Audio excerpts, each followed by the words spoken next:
भी जो वैल्यू है, गेन की जो वैल्यू है वो उसको मैक्सिमाइज करेगा प्लेयर ए, तो उसको या तो मैक्सिमाइज करे, बात समझ आ रही है ना, और या तो 1/v को क्या करे, भी को मैक्सिमाइज करेगा। भी वैल्यू है, वैल्यू ऑफ द गेम, मतलब उससे गेन है उसका, है ना, तो गेन को क्या करेगा, भी जो गेन है उसको क्या करेगा, मैक्सिमाइज करेगा, या 1/v को क्या करेगा। बात एक ही है ना। हाँ हाँ, बी के रेस्पेक्ट में वही जो भी है वो लास्ट है, वो लास्ट को रिप्रेजेंट कर रहा है, तो बी क्या करेगा, उस लास्ट को मिनिमाइज करेगा, भी को मिनिमाइज करेगा, बी जो है वो भी को मिनिमाइज करेगा, या तो उसको कर सकते हैं 1/v को क्या करेगा, मैक्सिमाइज करेगा। आपके दिमाग में हो सकता है ये क्वेश्चन आपके दिमाग में आ सकता है, उसका रीजन मालूम सोचता है क्या है मेन, क्योंकि अभी आपने सिंपल कुछ पढ़ा नहीं। एक्चुअल में जैसे कि मिनिमम में ही सर क्यों लिखें, हम मैक्सिमम में क्यों नहीं लिख पाते हैं, तो अभी आपको बताएंगे स्टैंडर्ड एलपीपी होता है, कोई भी एलपीपी जो है ना वो अपने स्टैंडर्ड फॉर्म में लिखी जाती है, तो स्टैंडर्ड फॉर्म में जब लिखने की बारी आती है तो हम मिनिमम में ही करके क्वेश्चन को लगाते हैं मैक्सिमम करके, बात समझ आ रही है ना। तो ये स्टैंडर्ड, अभी मैं स्टैंडर्ड में कन्वर्ट करना बताऊंगा आपको, तभी जाकर क्वेश्चन लगेगा। तो स्टैंडर्ड एलपीपी में कन्वर्ट करने के लिए इस तरीके से लिखा गया है।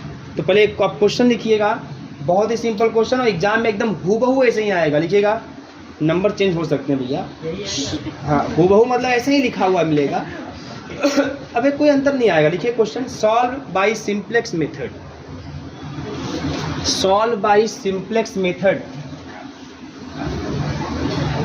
Solve by simplex method. ठीक है बेटा, अब ये क्वेश्चन है, ए यहाँ प्लेयर ए है और यह प्लेयर बी है, और ये 3 -2 4 -1 4 2 2 2 6 यह क्वेश्चन है आपके, और इसको हम लोग को लगाना है।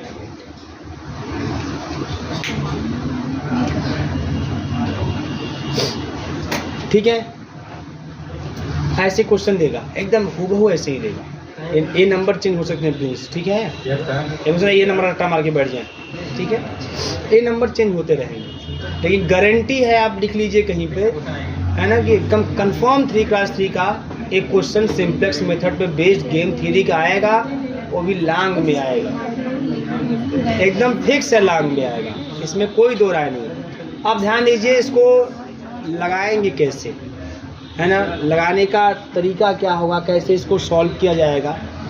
तो सबसे पहली बात याद रखिएगा, यहाँ पे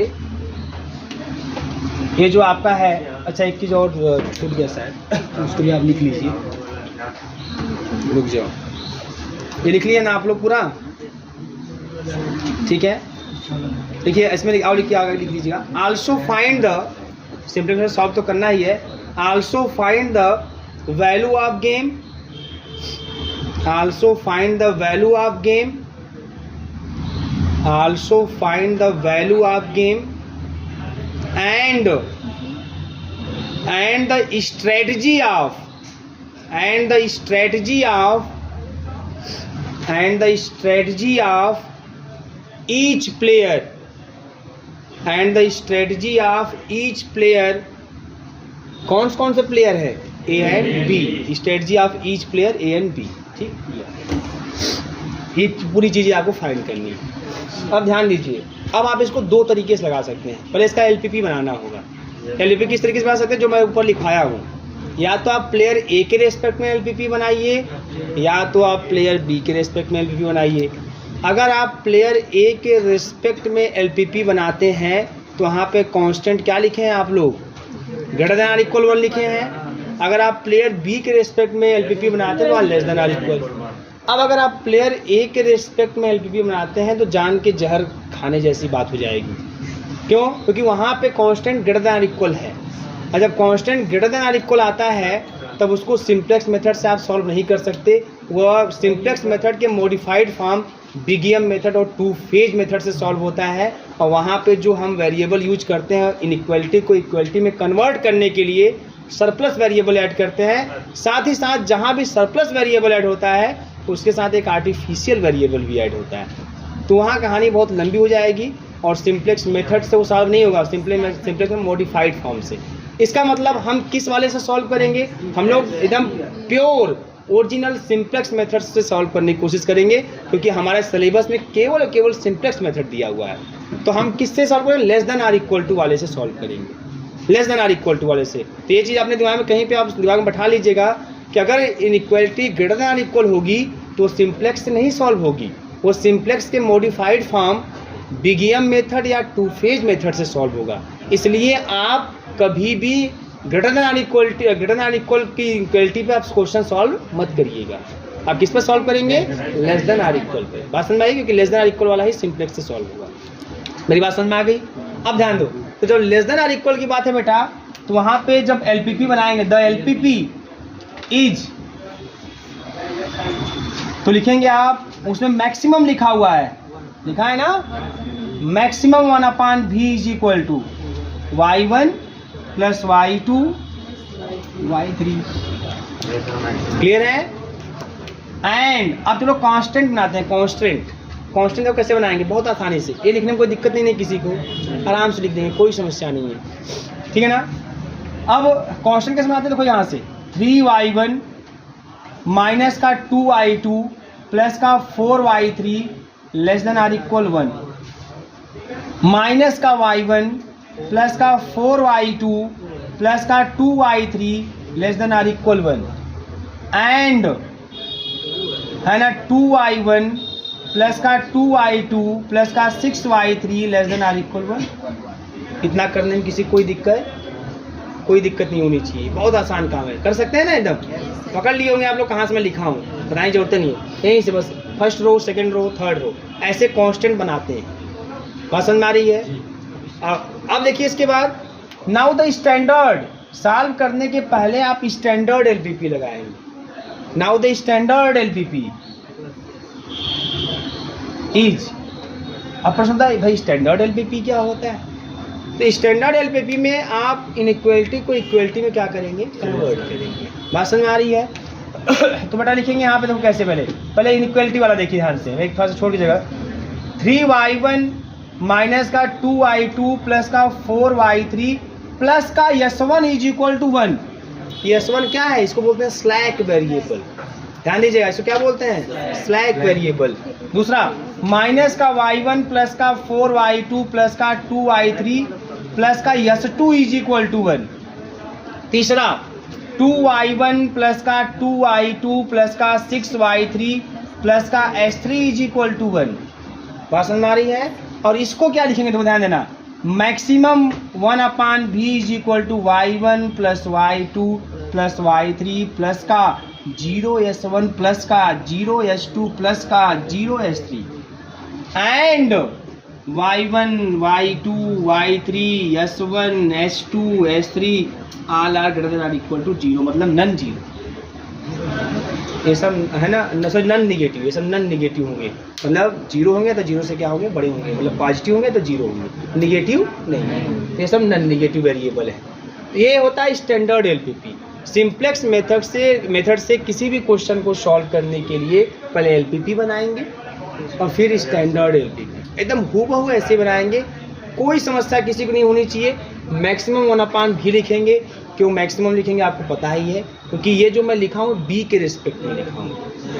अब बी का लॉस होता है और लॉस को हम मिनिमाइज करते हैं। मान लो भी लॉस है, लॉस की वैल्यू है, उसे मिनिमाइज करेंगे, तो भी को मिनिमाइज करें चाहे 1/v को मैक्सिमाइज करें, बराबर y1 plus y2 plus y3 लिखेंगे। ये उसकी स्ट्रेटजी समझ लीजिए, x1 x2 x3 स्ट्रेटजी मान लीजिए एक ही स्ट्रेटजी है, और y1 y2 y3 स्ट्रेटजी किसकी है? बी, ऐसे मान सकते हो, है ना। अब यहाँ पे इनइक्वालिटी कैसे बनेगी? इसे इनइक्वालिटी भी बोलते हैं, इसे कॉन्स्टेंट्स भी बोलते हैं, इसे रेस्ट्रिक्शन भी बोलते हैं। ये कैसे बनेगी? 3y1 minus 2y2 plus 4y3 less than or equal 1, minus का y1 प्लस का 4y2 प्लस का 2y3 less than or equal 1, 2y1 plus 2y2 plus 6y3 less than or equal 1। पसंद आ रही है ना? ये हो गया इस तरीके से।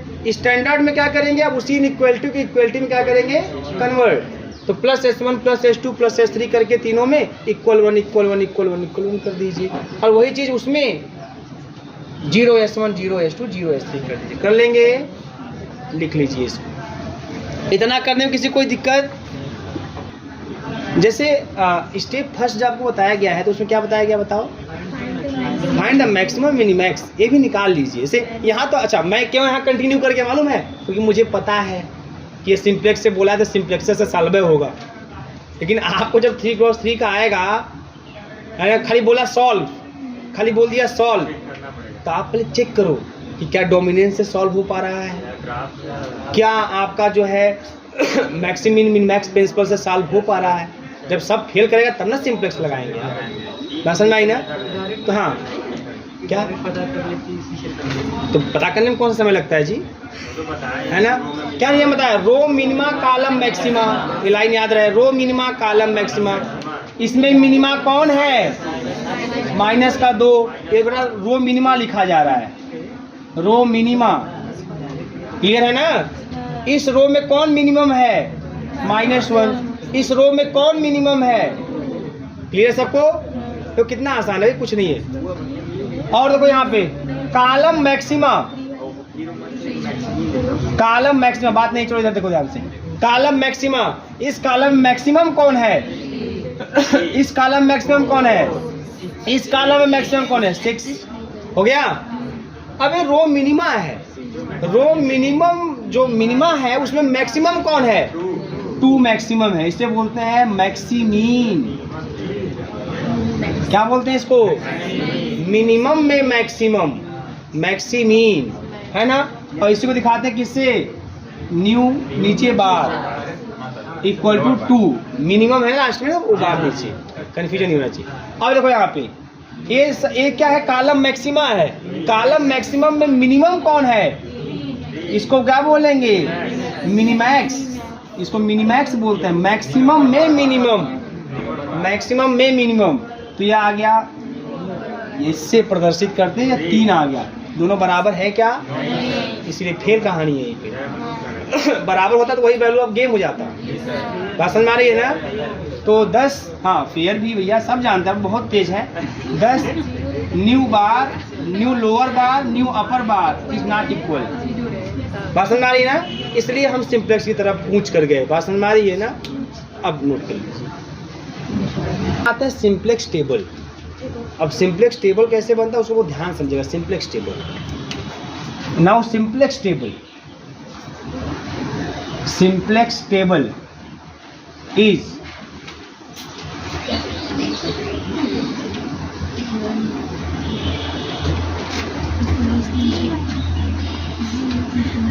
ठीक है, पहले वाले कॉलम लिखते हैं B, B for basic variable, ठीक है। दूसरे वाले कॉलम लिखते हैं C B, coefficient of basic variable, ठीक है।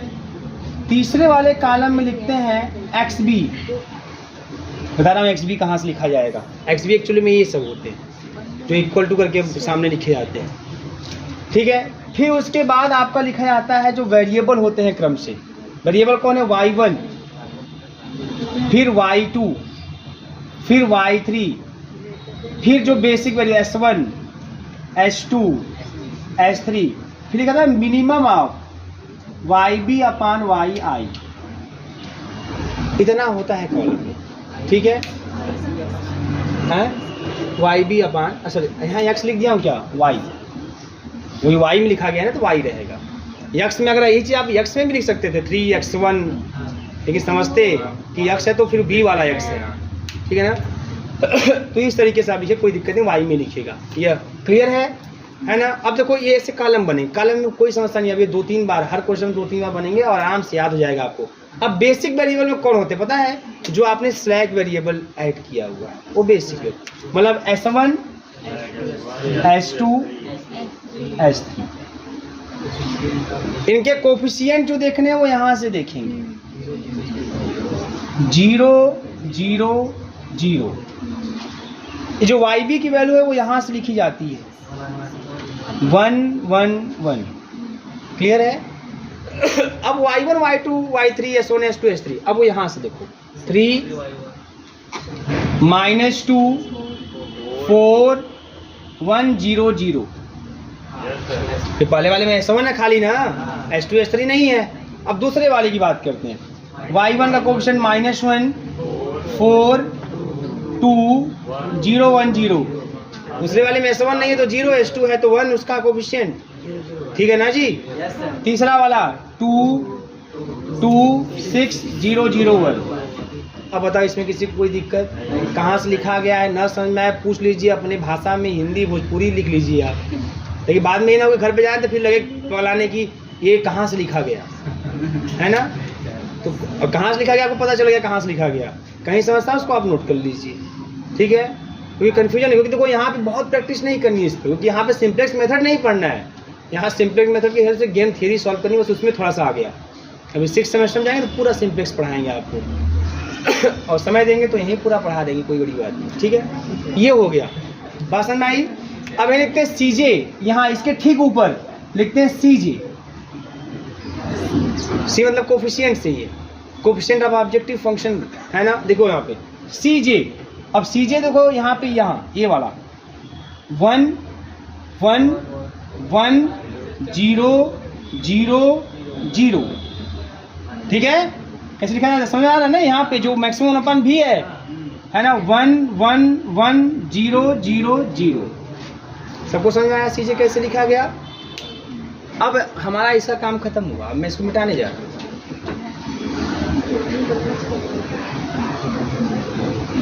कोई समस्या बताइएगा? कुछ नहीं भाई, इसमें क्या है।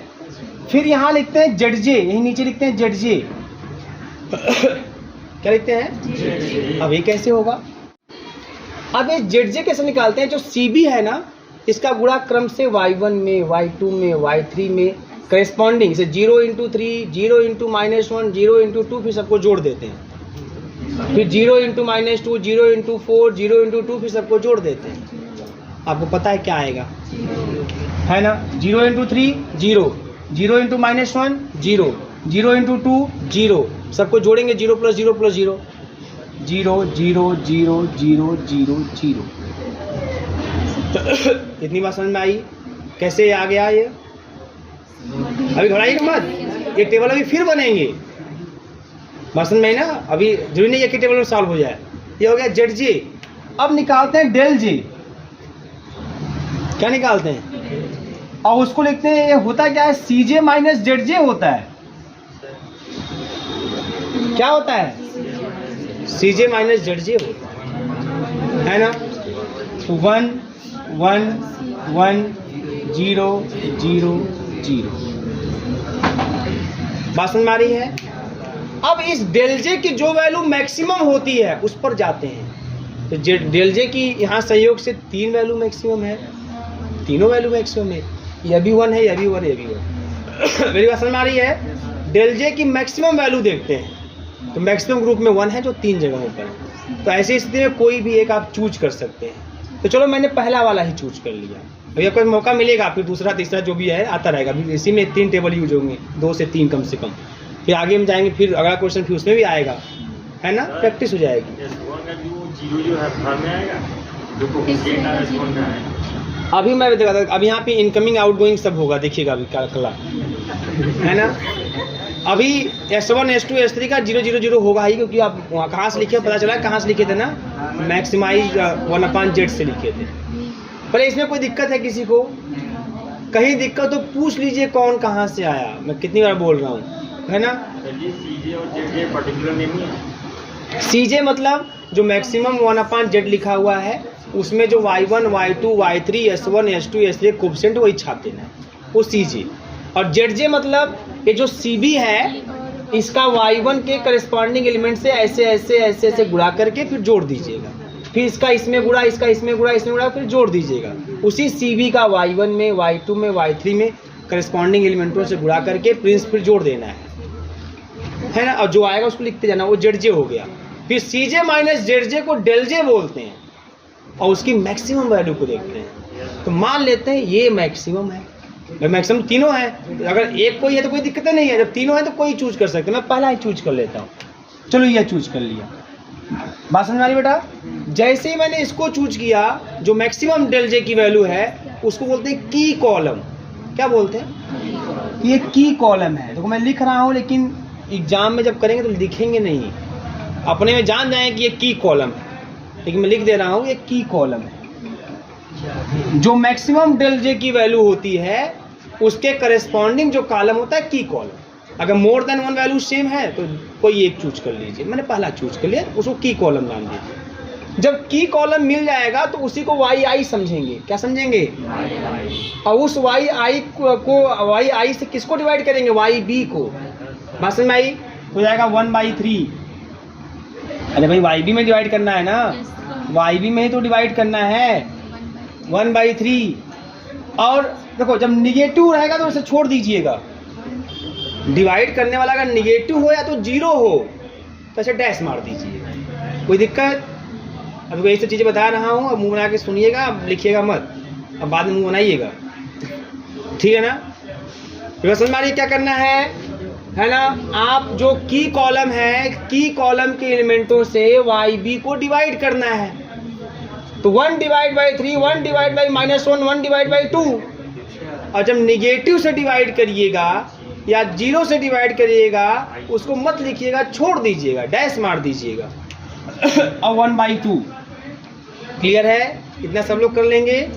स्टेप को पकड़िए, क्या हो रहा है एक्चुअल में, वो आपको आ रहा है कि नहीं आ रहा है? अब इसको ये छोड़िए कि कितना लिखना है, आगे कितना करना है, पीछे कितना किए, छोड़िए वो सब। अभी जो मैं डिवाइड कर रहा हूँ वो आ रहा है कि नहीं, उस पर फोकस करो। आ गया। अब इन तीनों में भले डैश है कोई बात नहीं है, और जो भी है यहाँ पे उसमें मिनिमम कौन है? 1/3। तो इसके करस्पॉन्डिंग रो को की रो बोलते हैं। अच्छा ना, समझ आई बात? किसको की रो बोल रहे हैं? जो मिनिमम आ रहा है वाई बी अपन वाई आई, जो रेशियो है ना, उस जो मिनिमम वैल्यू होगी उसी करस्पॉन्डिंग रो को की रो बोलेंगे। बात समझ में आ रही है? इधर से गया की कॉलम, इधर से जा रहा है की रो, दोनों कहाँ इंटरसेक्ट करेंगे? किस पॉइंट पर? यहाँ इंटरसेक्ट करेंगे। अब इस एलिमेंट का नाम देते हैं की एलिमेंट।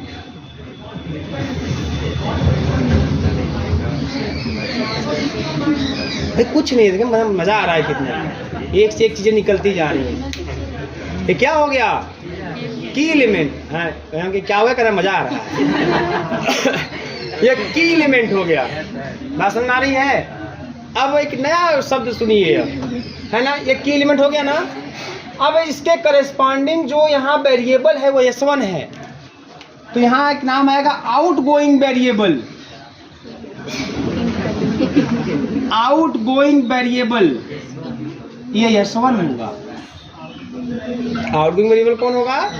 हाँ, जो उसके सामने रो के सामने जो वेरिएबल होगा वो आउटगोइंग होगा, मतलब उसको हम निकालेंगे। अब हम यहाँ आउटगोइंग मतलब है ना इनकमिंग फोन वाली बात है, क्या बात तो होगा करेगी, है ना? ऐसा बात नहीं है यहाँ पे। यहाँ पे जो है हटाने की बात है, अगले टेबल से वो हट जाएगा, तो हटेगा तो उसके स्थान पे आएगा कौन?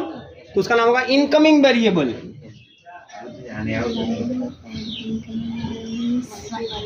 है ना, इनकमिंग वेरिएबल। तो वो होगा y1। कौन होगा? कैसे समझ में आ रहा है ना? बहुत सिंपल, y1 यही तो है रो, ये कॉलम। तो रो के corresponding variable outgoing, column corresponding variable incoming, ये y1। इतनी बात सबको समझ में आई? एक बार फिर अगर कहीं पे कोई समस्या तो पूछ लीजिए। किसको की रो, किसको की कॉलम, कैसे चूज करते हैं? हाँ, की एलिमेंट। यह की कॉलम है या की रो है? की कॉलम है या की रो है? दोनों कहाँ कट किए? यही ना कट किए, यह की एलिमेंट हो गया। क्लियर है ना? की रो और की कॉलम जिस पॉइंट पर, जिस नंबर पर जाके इंटरसेक्ट करेंगे वही हो जाएगा की एलिमेंट। मन में सोच के उसको याद मत करिए कि नहीं है ऐसा है, ना समझना है लिख लीजिए अपनी भाषा में, कोई समस्या नहीं है।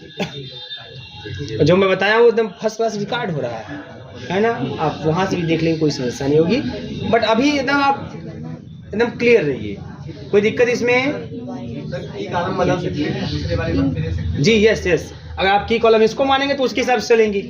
तो -2 से डिवाइड करेंगे, 4 से डिवाइड करेंगे, 2 से डिवाइड करेंगे, -2 वाला लिखेंगे नहीं, 1/4, 1/2, तो ये वाला हो जाएगा की रो और ये हो जाएगा की एलिमेंट। ठीक है, मैं पहले ही बोल चुका हूँ। देखो जो प्रोसेस बताया हूँ सब पे लागू उसी तरीके से होगा। अगर हमने, चूंकि यहाँ तीनों बराबर थे तो यही मैक्सिमम है, उसमें से किसी एक को चूज करना है। तो जो भी आप चूज करेंगे नियम कानून उसे रहेगा, जो चूज करेंगे वो की कॉलम, फिर उसी वाले से वाई बी को डिवाइड करेंगे, फिर उससे करस्पॉन्डिंग जो वैल्यू आएगी उसमें जो मिनिमम होगी उससे करस्पॉन्डिंग रो को की रो, फिर की कॉलम की रो जहां इंटरसेक्ट करेंगे वो की लिमिट। इतनी कहानी समझ में आई? क्योंकि आगे बड़ी लड़ाई है बेटा। ये वाला कॉलम है की कॉलम, की कॉलम में करस्पॉन्डिंग वेरिएबल इनकमिंग है y1 है, और यह है की रो कहाँ गया, यहाँ s1, इससे करस्पॉन्डिंग वेरिएबल आउटगोइंग। इतनी बात समझ में आ रही है कि नहीं आ रही है? क्योंकि आगे अभी और नियम है, अब बढ़े आगे, कोई दिक्कत नहीं, बहुत इंटरेस्टिंग, बहुत मजा है। उस कर्वेचर कप्पा टाउ टार्सन से तो बढ़िया है। हाँ भाई, अभी डिफरेंशियल ज्योमेट्रिक टेंसर ये कौन पढ़ेंगे? वो नाम है टेंसर है, टेंसर। अभी वहाँ जब पहुँचे पाला जाएंगे, है ना? हाँ, सब हम बात होता है, कोई कंसेप्ट नहीं होता भाई। कुछ चीज़ें ऐसी होती है ना, जैसे कि हाँ यार ये चीज़ ऐसा है, इसका चीज़ यहाँ पे यूज है, कुछ समझ में आता है। ठीक है, आपका मन करेगा मैं वही पढ़ा दूंगा, ऐसी कोई बात नहीं है ना? उसको भी, उसका भी स्वाद चखा दूंगा आप लोगों को क्या है आखिर में। पहले यहाँ देख लीजिए, उसे आप लोग अपने अपने कॉलेज में उसी का स्वाद चखेंगे, है ना? उसमें समझता मालूम क्या है, नंबर थियरी। अच्छा बताइए अब यहाँ पे ये क्लियर है ना? अब मैं अगले टेबल की तरफ प्रोसीड कर रहा हूँ। अब अगला टेबल बनेगा। अब प्रश्न उठता है कि अगला टेबल सर बनेगा, ये कैसे पता चलेगा? ये भी तो प्रश्न उठता है। अगर डेल जे की वैल्यू, जैसे टेबल बनाया पहला दूसरा जो भी टेबल बनाया है, अगर डेल जे की वैल्यू सब की सब निगेटिव या जीरो हो जाए तो टेबल आगे नहीं बनेगा। बात समझ में आ रही है? बात समझ में आ रही कि नहीं आ रही है? अगर डेल जे की सभी वैल्यू या तो निगेटिव या तो जीरो हो जाए, है ना, तब आगे टेबल नहीं बनेगा। सभी वैल्यू, अगर कोई एक भी पॉजिटिव वैल्यू दिखाई दे दिया टेबल बनेगा, टेबल बनेगा। एक कंफ्यूजन आपको मैं और बता देता हूँ जहाँ आप कंफ्यूज होंगे।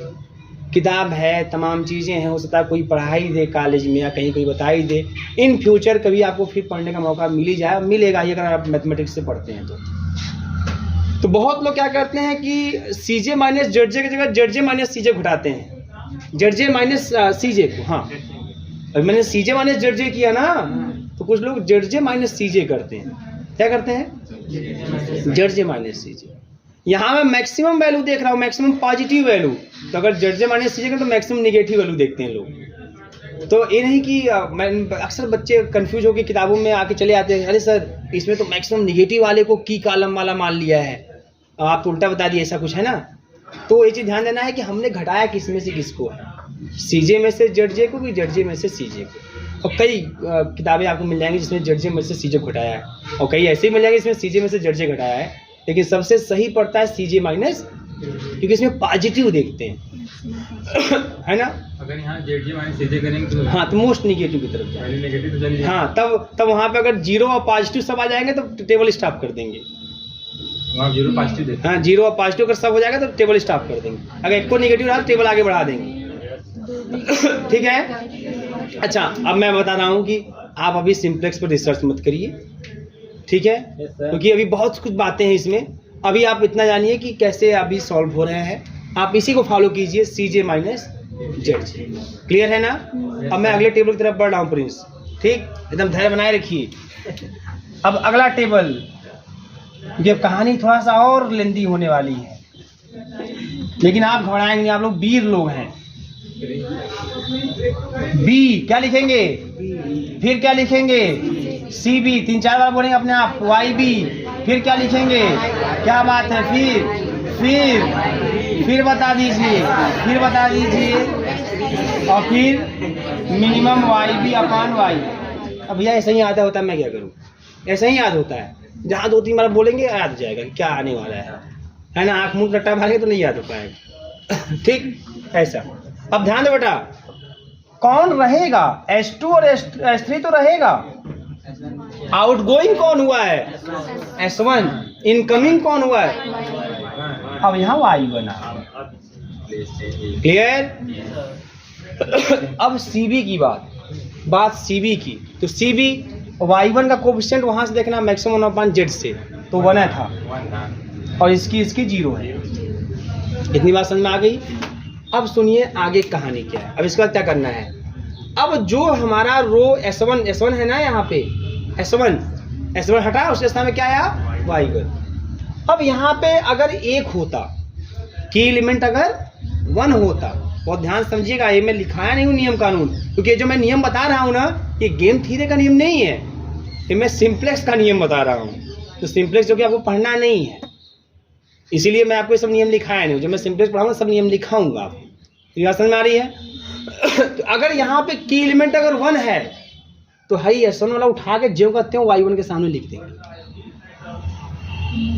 बात समझ में आ रही है। अगर की एलिमेंट क्या है 1 है तो इस S1 वाला जो आउटगोइंग था उस वाले रो में जितने एलिमेंट है 3 2 -2 4 1 0 0 3 2 -4 1 0 0 सब छाप देंगे। बात समझ में आ रही है। अगर 1 है तो, अगर 1 नहीं है तो 1 बनाएंगे। बनाएंगे कैसे, जो नंबर है 1 के नाम उसी से भाग दे देंगे, डिवाइड कर देंगे और उसके बाद लिखेंगे। तो लिख रहे हैं बेटा 1 डिवाइड बाई 3, ठीक है ना, 3 divide by 3 -2 divide by 3 4 divide by 3 1 divide by 3 0 and 0। इतनी बात सबको समझ में आ गई कि नहीं आ गई, है ना। अब इतनी अगर समझ में आ गई तो मैं बता दूं आप लोगों को कि ये जो अभी आप लिखे हैं इसको लिख दीजिएगा सिर्फ बगल में 1/3। कहाँ से लिखना है, YB से, इसको मत डिस्टर्ब करिएगा। ये कहाँ से लिखना होता है, जो मैक्सिमम 1/z है, ये वहाँ से कोफिशिएंट देख के लिखना होता है। 1/3 1 -2/3 4/3 1/3 एंड 0 0। बोलो इतना बात समझ में आया। इसको आप इस तरीके से ज्यों का त्यों लिख देंगे, ठीक है। अब एक चीज ध्यान दीजिए आप लोग, कोई समस्या नहीं होनी चाहिए आप लोगों को, और नहीं होगी। ऐसे लिख देंगे, कोई दिक्कत नहीं ना, जो अभी आया यहाँ पे है। हाँ, मैक्सिमम अपन भी वही अपन भी को जेड बोल दीजिए, है ना। जब सिंप्लेक्स लगाते हैं उसको जेड लिखता हूँ मैं, और लिखा ही जाता है, उसी को ऑब्जेक्टिव फंक्शन बोलते हैं, है ना। 1/v मतलब वही जेड, ठीक है ना। ये बात समझ में आई। इसको कैसे लिख दिया, ऐसे लिख दीजिए। अब बेटा क्या करना होता है, इसको पहले 1 बनाना होता है, हमने बना लिया। अब इनको कैसे, क्या इनको ज्यों का त्यों लिख देंगे, नहीं।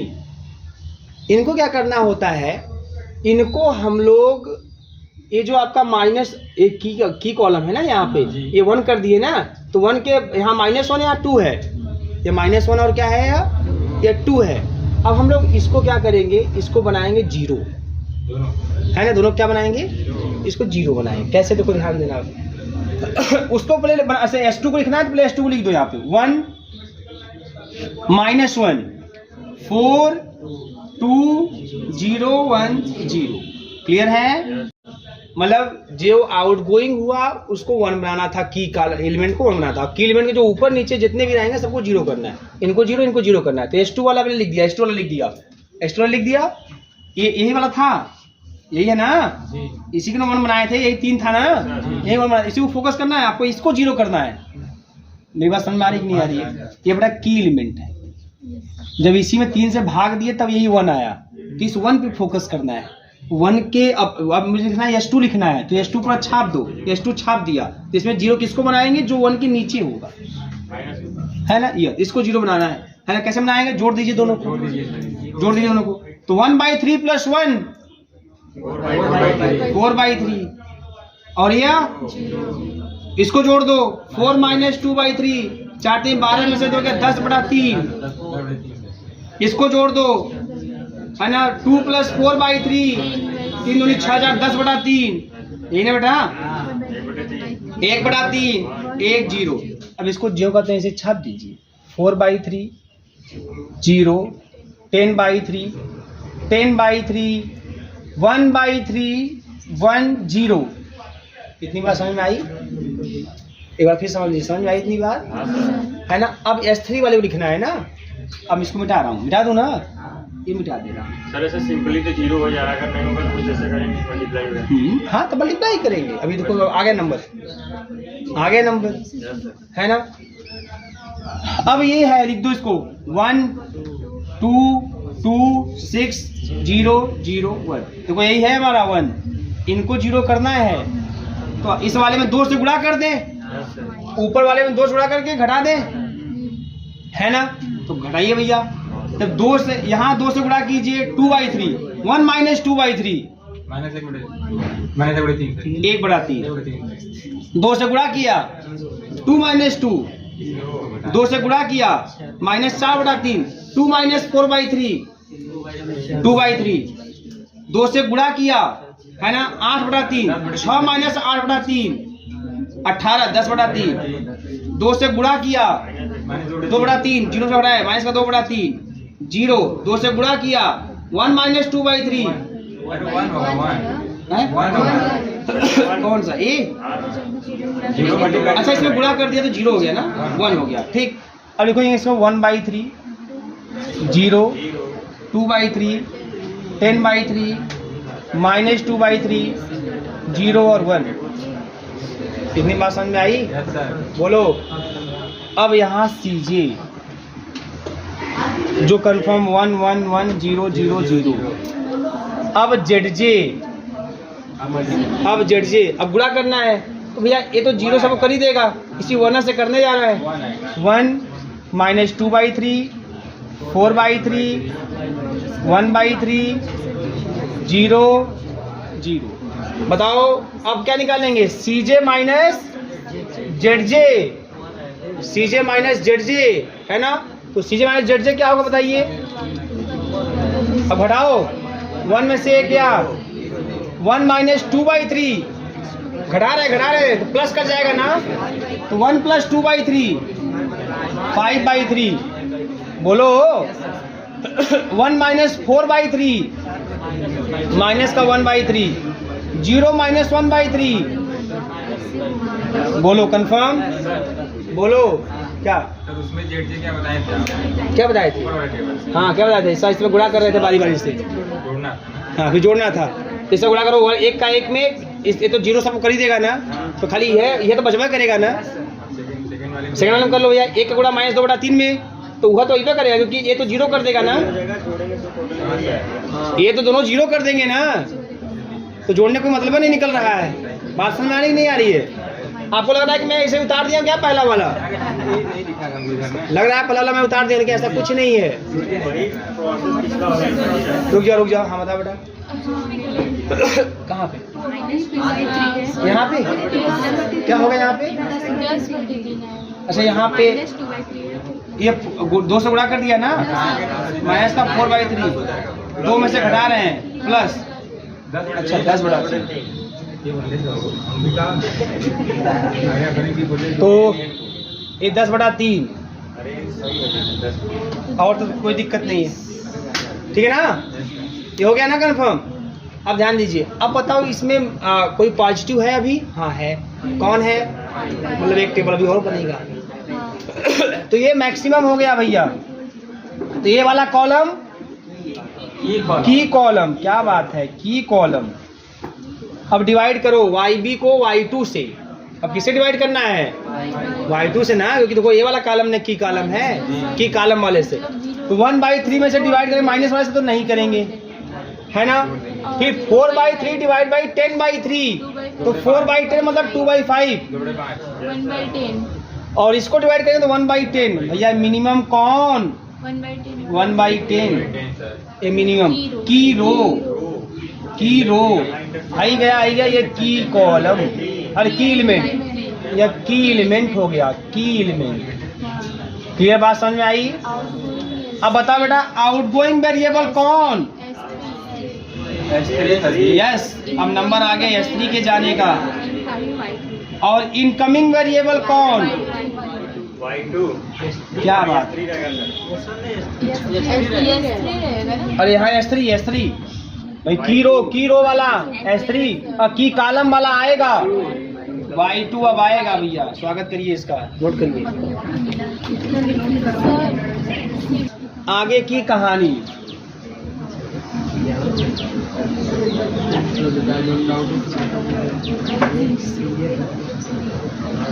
बहुत आसान है बेटा, एकदम घबराने की कोई जरूरत नहीं है। हाँ जी, और जो y1 y1 कहाँ से आया? हाँ तो ए में लिखा हुआ इतना बढ़िया, कहाँ पे ये y1, इसके ऊपर वाले टेबल पे क्या लिखा गया है? देखो आउटगोइंग क्या लिखा गया है? आउटगोइंग S1 और इनकमिंग, बस S1 को हटा के y1 लिख दिए हैं। सर जी जो सेकेंड टेबल का यूज मतलब कब लगाएंगे, कब बनाएंगे सेकेंड टेबल? डेल जे की अगर सभी वैल्यू निगेटिव या जीरो हो जाएगी तो अगला टेबल आप नहीं बनाएंगे। अगर डेल जे की कोई भी वैल्यू पॉजिटिव मिल जाती है तब अगला टेबल आप बनाएंगे। जैसे इसी वाले टेबल में डेल जे की सभी वैल्यू, केवल एक वैल्यू को छोड़कर सभी वैल्यू निगेटिव या जीरो है, लेकिन अभी एक वैल्यू 5/3 जो कि पॉजिटिव थी, इसलिए हम अगले टेबल की तरफ कूच कर रहे हैं भैया, है ना। हाँ आगे बढ़ रहे हैं, ध्यान दीजिए ध्यान दीजिए।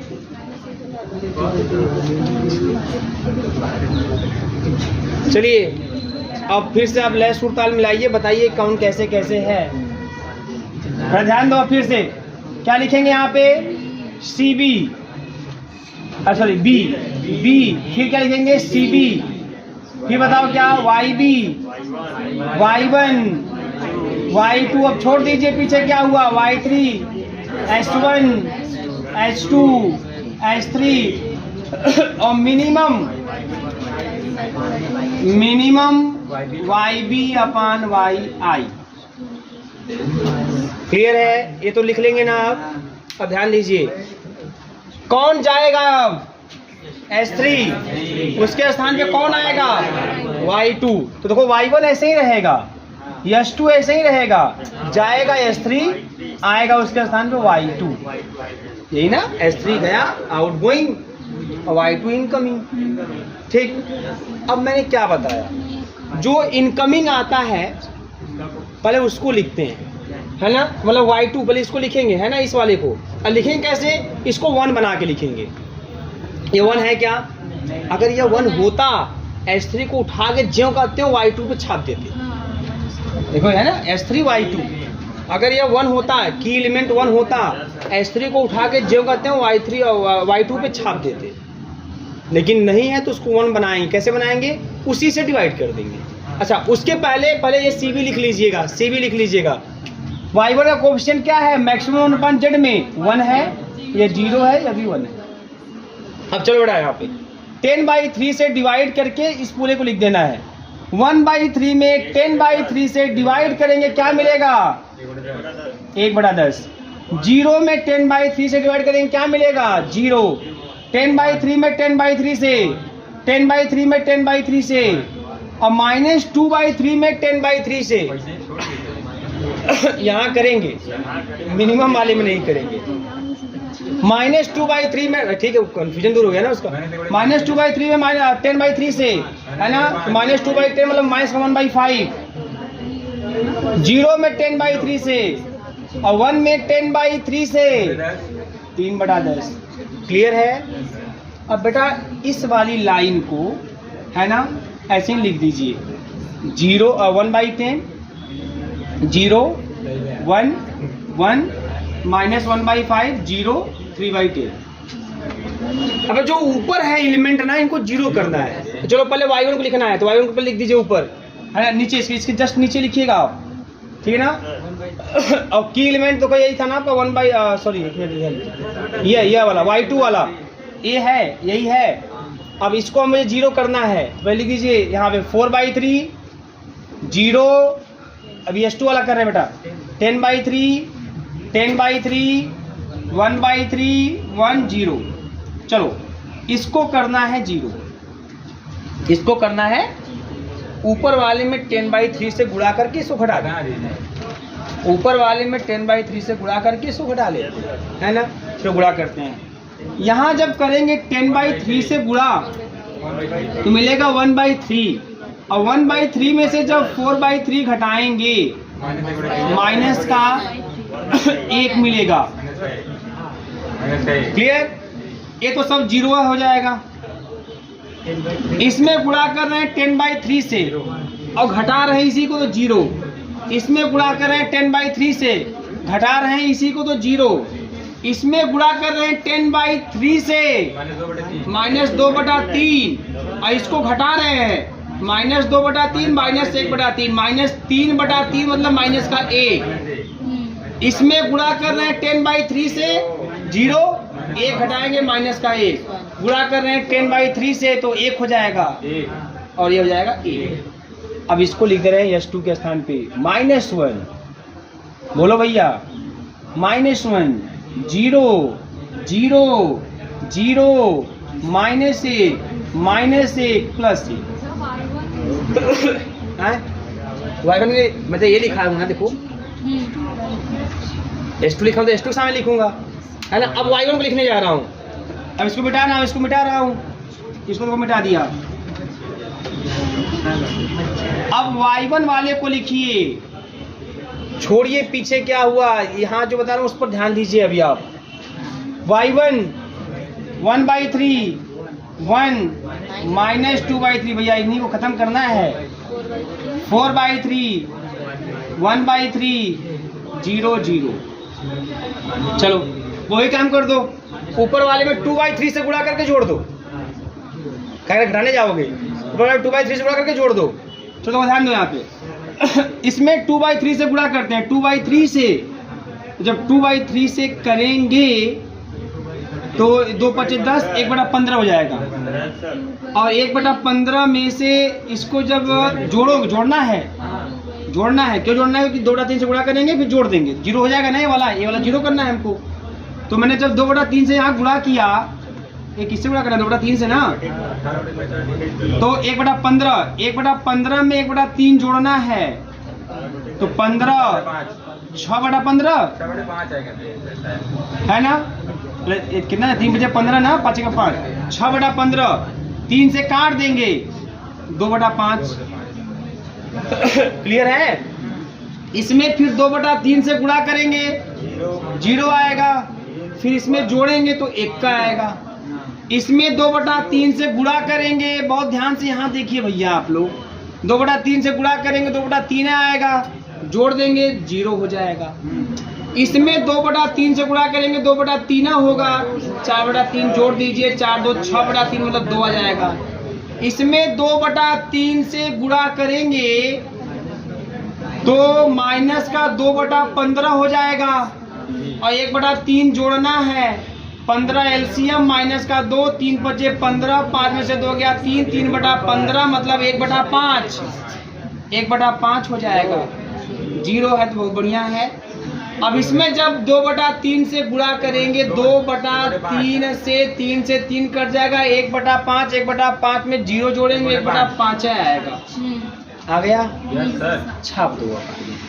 2/5 है ना, 1 क्या बात है, यस 1 0 2 1/5 0 1/5। क्लियर बेटा, इतना लिख लेंगे। अब CJ है, यहाँ CJ वही जो है ना प्राचीन काल से चला रहा है, 1 1 1 0 0 0। अब लिखेंगे ZJ। बेटा देखो अब ध्यान से, अब इस CB का उठा गुणा y1 y2 सब में करेंगे, 1 का गुणा 1 में 1, 0 का 0 में 0, 1 का 0 में 0 और सबको जोड़ेंगे तो 1 का आएगा। क्लियर है ना, क्या बात है, यो 1 का आएगा। क्या बात, अरे बाप रे, 3। इतना हम बता दिए, अगला तुम लोग बताओ। अब देखो यहाँ पे 1 का करेंगे 1/5 में 1/5, ये तो 0 हो गए, या -1/5 0 आ गया। 1 का करेंगे 0 में 0, 0 का 0 0, क्या बात है, ये भी मैं कर दिया। यह 1/5 1/2 आएगा, और ये कितना हो गया, 1/2 और यह 1/2। वेरी गुड, ये हो गया ZJ, यस सर। है ना। अब आपके इम्तहान की घड़ी खत्म होती हुई, 1 में से 1 गया, 1 में से 1 गया, 1 में से 3 गया, 0 0। All del J are either 0 और नेगेटिव। अब टेबल नहीं बनेगा। राहत की सांस, एक लंबी सांस लीजिए आप लोग। ठीक है बेटा, अच्छा तो जब यहाँ पर आप मीन नहीं निकालेंगे, हैं? मीन वाइज बनवाइए। कुछ नहीं, आप जरूर मीन तब निकालते हैं जब हमें अगला टेबल बनाना पड़ता है, तब निकालेंगे की रो, की कॉलम, की एलिमेंट, तब ना आगे बढ़ेंगे। और जब जो खत्म कहानी है, कुछ नहीं करना है, इसको छोड़ दीजिए ऐसे ही। झंडू है कर दिया, सब आ जाएगा। देखो अब कोई भी चीज़ है ना, आप जब तक एक दो बार करेंगे नहीं तब तक कहाँ। अब आप सोचेंगे नहीं बिना अभी एक को सवाल लगा नहीं, कहेंगे आ गया तो कैसे, तो बेवकूफ़ी हो जाएगी ना। अभी कोई बच्चा बीच में बोल दे कि आ गया मुझे, ऐसे कैसे हो जाए, सवाल तो लगा मैं नहीं किया अभी। अब जब सवाल पर लग जाएगा तब ये होता है कि क्या मुझे समझ में आया कि नहीं आया। अगर कुछ आ गया वो भी पर्याप्त है। अब बीएससी फाइनल ईयर का मैथमेटिक्स पढ़ रहे हैं, वो भी मैथमेटिक्स डर के मारे उधर है ना, तो ये तो छोड़िए, है ना। तो आप बीएससी थर्ड ईयर का मैथमेटिक्स पढ़ रहे हैं, है ना, तो उसमें अगर अब 2-3 सवाल भी ना लगाएं किसी टॉपिक तो क्या मतलब है।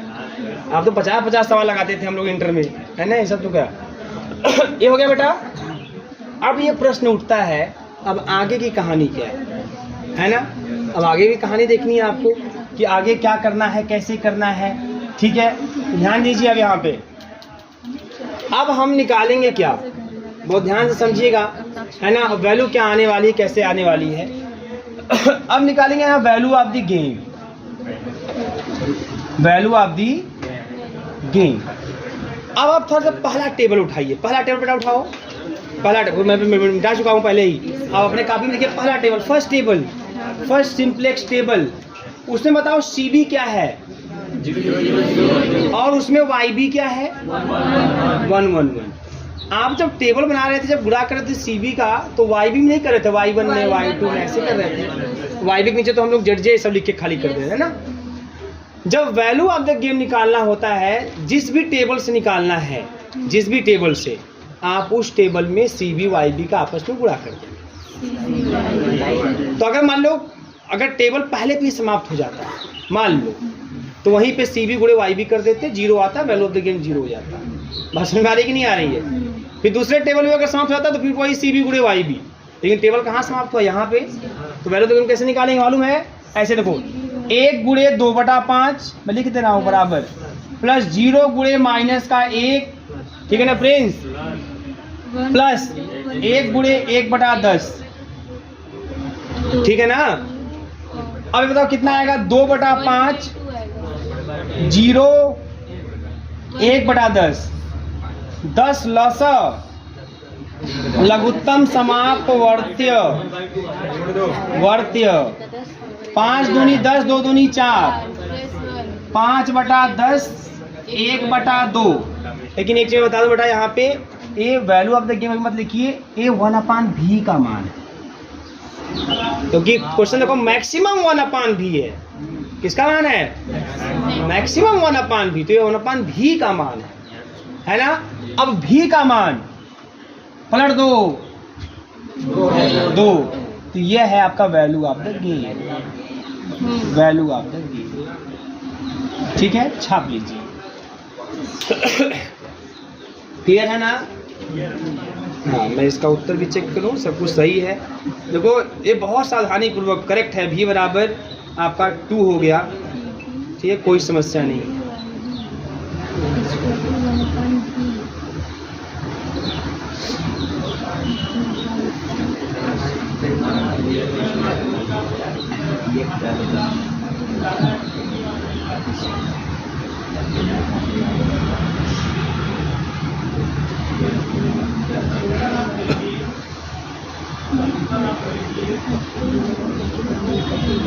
सही है, वैल्यू ऑफ द गेम 2 आपका आ गया।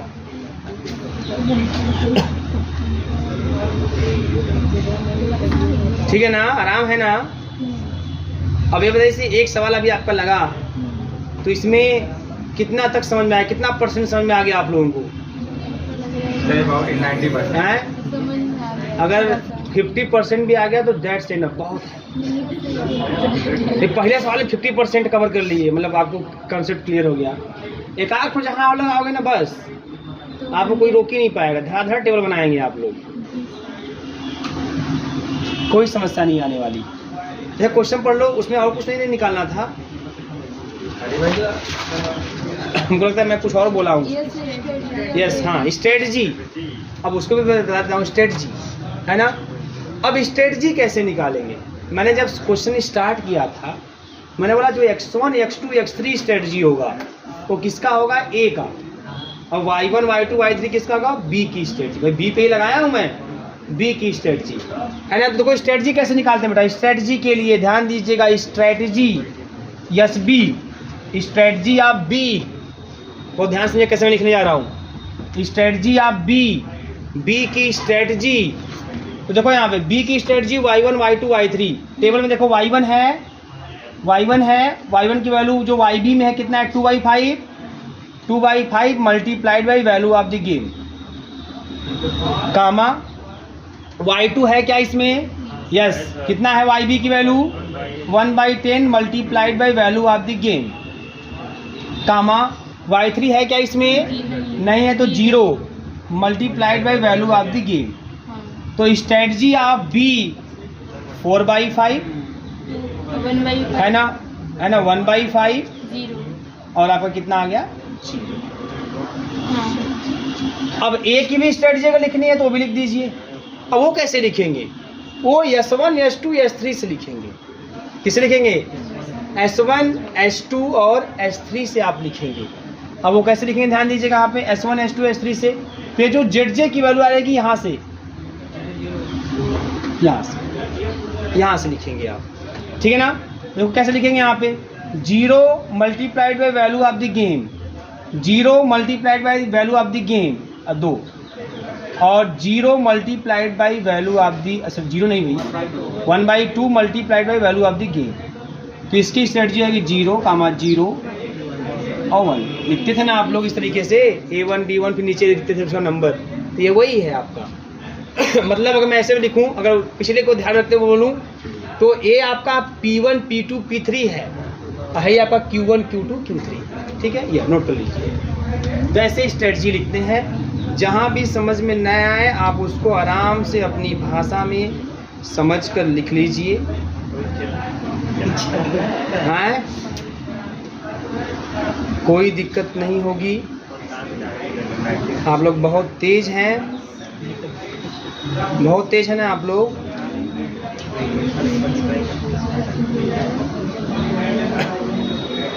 अच्छा बेटा, पहले तो गेम आया कितना पता है ना? 2 आया।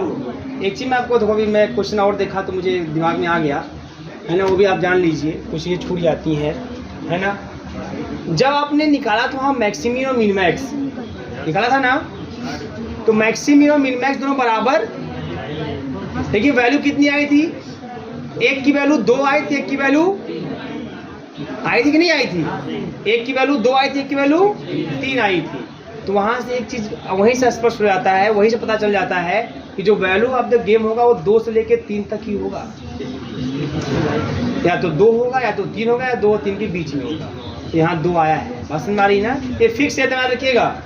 मैक्सिमिन मिनमैक्स जब निकालेंगे बराबर नहीं आएगा, सिंपलेस्ट लगाएंगे, वैल्यू ऑफ द गेम जो आएगा that's the value of the game lies in between, है ना, मैक्सिमिन एंड मिनिमैक्स, है ना। और इक्वल लेके जैसे 2, 3 आया था, तो जो वैल्यू ऑफ द गेम होगा 2 less than or equal V less than or equal 3, है ना। हाँ, क्लोज इंटरवल उसी में लाई करेगा। क्लियर है? ये वहीं से मालूम चल जाता है। मतलब मान लीजिए, इसलिए बता दे रहा हूँ आपको ना, मान लीजिए आपने क्वेश्चन लगाया, आप कुछ उल्टा पुल्टा लिखोगे तो कुछ ना कुछ यही पे करेगा। अब मतलब आपका रिजल्ट आ गया, और आपको लगा अब वापस कितना दोहराएंगे आप लोग? तो वो सही है कि गलत, इसका कुछ अनुमान हम लगा सकते हैं। अगर उस रेंज में आ गया, इसका मतलब आपके सही होने की प्रोबेबिलिटी ज़्यादा है। अगर रेंज के बाहर चला गया तो गारंटी गलत है। आप सही निकाल है ना? है सही नहीं, सही से इतना थोड़ी है कि आप क्वेश्चन देखते हैं, आप उत्तर बता देंगे पहले ही बिना लगाए। सिंपलेक्स अभी स्टार्ट नहीं किया तो बताया, खड़े जाएंगे सिंपलेक्स कर सकते इतने। हाँ भाई, वो प्रेडिक्शन तो बता रहे हैं, 2 3 के बीच 2 और 3 तक आया तो सही है, लगभग सही है आपका, है ना। आपका उत्तर सही हो सकता है, चांसेस ज़्यादा है। अगर 2 से कम 3 से ज़्यादा आ गया तो गारंटी गलत है। तो इससे तो बहुत फायदा मिल जाएगा हमको, ठीक है। लेकिन यही बात है बेटा कि ये लांग में आएगा, समय बहुत पर्याप्त रहेगा, फूक के कदम रखिएगा इसमें। हाँ, क्योंकि एक भी नंबर अप डाउन हुआ एक भी प्लस माइनस हुआ बस सरेंडर कर जाएंगे आप लोग। और ये सब ऐसे क्वेश्चन है ना कि दोबारा लगाने का मन नहीं करेगा। एक बार लगा दिए, अगर 3-4 टेबल बना दिए और गड़बड़ा गया कहीं पे तो हो चुका कल्याण। जी आप आराम से, क्या हो गया?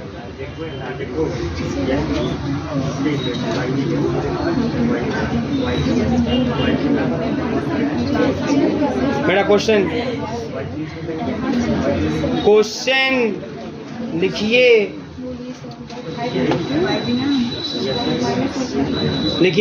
सॉल्व। क्वेश्चन लिखिए बेटा, solve by the simplex method. Solve by the simplex method. Solve by the simplex method. By the simplex method. ये देखिए, इधर प्लेयर ए है, इधर प्लेयर बी है, इधर 1 है या -1 है, फिर -1 है, फिर -1 है, फिर -1 है, फिर 3 है, फिर -1 है, फिर 2 है, फिर -1।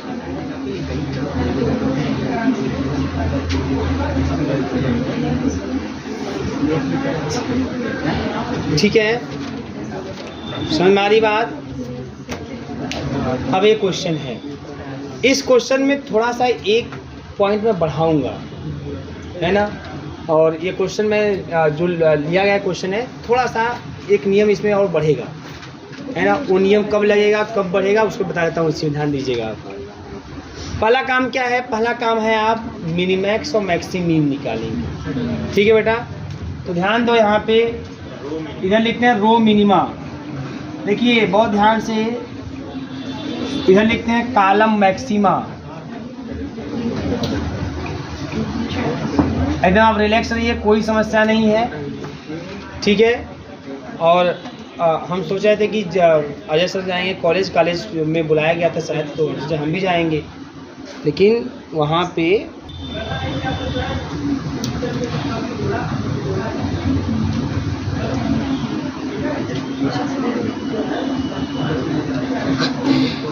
कोई दिक्कत नहीं ना। मैक्सिमीन मिनिमैक्स आप निकालेंगे, पिछले की ही तरह मैक्सिमीन और मिनिमैक्स निकालिए आप। रो मिनिमा कॉलम मैक्सिमा पिछले क्वेश्चन की तरह यहाँ पे आ गया -1 और +1 आ गया, और -1 +1 आ गया, तो एक बात कंफर्म हो गया कि value of the game is lies in between close interval -1 to 1, है ना। तो यह मैं लिख दिया हूँ वैल्यू ऑफ द गेम। अगर इसमें एक हल्का सा नियम बढ़ जाता है कि अगर मिनिमैक्स या मैक्सिमीन का कोई वैल्यू नेगेटिव आ जाए तो आपको एक ऐसा एलिमेंट जोड़ देंगे जिससे, है ना, सब के सब एलिमेंट पॉजिटिव हो जाए या 0 हो जाए। हाँ क्या मतलब? हाँ कोई भी एक, दोनों हो जाए तभी कोई दिक्कत नहीं है। मिनिमैक्स और मैक्सिमम में से अगर कोई भी एक निगेटिव मिल गया तो आपको एक ऐसा एलिमेंट को जोड़ना है मैट्रिक्स में जो मैट्रिक्स के हर एलिमेंट को या तो 0 कर दे या तो क्या कर दे, पॉजिटिव। अब उसके लिए एक बहुत सिंपल तरीका होता है कि मैट्रिक्स का देखिए कौन सा एलिमेंट मोस्ट निगेटिव है, तो मोस्ट निगेटिव कौन है? -1 है। तो अब आप इस मैट्रिक्स में या तो 1 जोड़ सकते हो, या तो 2 जोड़ सकते हो, या तो 3 जोड़ सकते हो, ऐसे जोड़ सकते हो कुछ भी। तो हम जोड़े 1 ताकि 0 अधिक से अधिक आए और हमारे कैलकुलेशन ईजी हो, तो हमने 1 जोड़ दिया सब में और लिखा हूँ कि hence adding to 1 to each element, है ना। जब निगेटिव कोई एक आए तो आप ऐसा करेंगे, तो 1 जोड़ दिया तो ये आ गया। अब इसी पे पिछले की तरह बना लीजिए आप 2y1 + 0y2 + 0y3 ≤ 1, फिर दूसरा 0y1 + 0y2 + 4y3 ≤ 1, तीसरा 0y1 + 3y2 + 0y3 ≤ 1, और फिर वही जैसे स्टैंडर्ड LPP सब में S1 S2 S3 जोड़ दीजिए। इनइक्वालिटी को इक्वालिटी में कन्वर्ट कर लीजिए। अब जैसे ये बन जाएगा उसके बाद हम लोग क्या स्टार्ट करेंगे, सिंपलेक्स टेबल बनाएंगे। ठीक है, अब आप पिछला सब भूलिए कैसे बनाए थे, कैसे नहीं बनाए थे, क्या सीखे थे, छोड़िए सब। एक बार फिर से नए सिरे से नए उत्साह के साथ आप फिर से टेबल बनाइए, और फिर ध्यान दीजिए कि जो बताया जा रहा है वो हमको आ रहा है कि नहीं आ रहा है, कौन सा स्टेप कहाँ से आ रहा है। और मैं हर बार बोलता हूँ कि जब भी आप कोई क्वेश्चन लगाया कीजिए, आप पर्टिकुलर उस स्टेप पे फोकस किया कीजिए। पीछे आपने क्या सीखा, क्या पढ़ा, क्या आया, सब छोड़ दीजिए, पर्टिकुलर उस स्टेप पे फोकस करिए, क्योंकि आप पीछे देखते हैं तो इससे डिस्टर्बेंस क्रिएट होता है। कभी आप सोचते हैं कि यार पीछे जो बताया गया हमको आया कि नहीं आया, तो अगर मान लीजिए नहीं आया तो फिर आप कंफ्यूज होने लगते हैं, वहाँ पे थोड़ा सा डिसअपॉइंट होने लगते हैं। तो आपको पर्टिकुलर स्टेप पे फोकस करना है।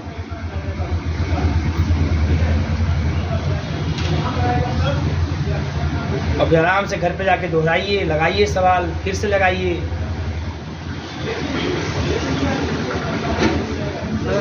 जी स्टैंडर्ड एलबीपी है, हाँ हाँ, उसमें S1 S2 और S3 का कोफिशिएंट 0 के अलावा बदल नहीं सकता है। यहाँ एक्चुअली देखो इसमें S1 S2 S3 है क्या इस लाइन में? नहीं है ना, इसलिए 0 लिखा हूँ, इसलिए 0 लिखा हूँ। वो कोई फिक्स नहीं है कि नहीं वही है ना, वो भाई उसमें है ही नहीं। और जो आपका ऑब्जेक्टिव फंक्शन होता है ना, उसमें S1 S2 S3 रहबे नहीं करता है। लेकिन जब दिखाते हैं तो सबके साथ दिखाते हैं, तो जो नहीं है उसको 0 के साथ ही दिखाएंगे ना। 0 S1 0 क्या जी प्रिंस, ठीक है ना? क्या कोई समस्या बताओ? क्या कोई दिक्कत बताइए? अच्छा खा भी रहे हैं साथ में? नहीं ठीक है, कब से इतना मेहनत कर रहे हैं?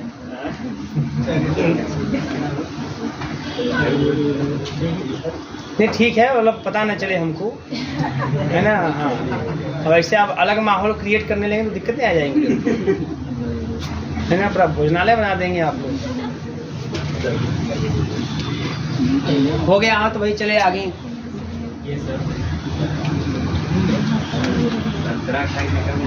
क्या आप भी निकाल नहीं है टिफिन?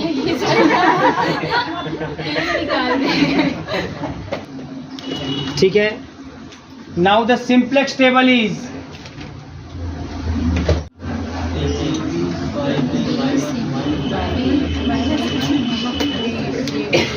और अजय सर से, लेकिन मैं आपको बता दूं, इस धरती पे आते ही आप पार्टिसिपेट कर गए।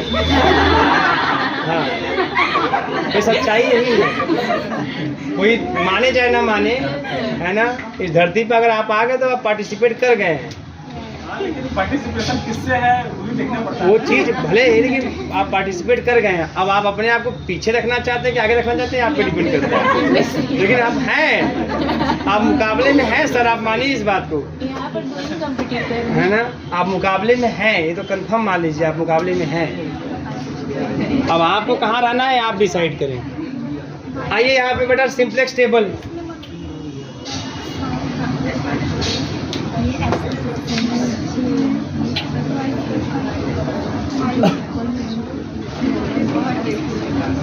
बनाइए भैया। पहले में क्या रहेगा?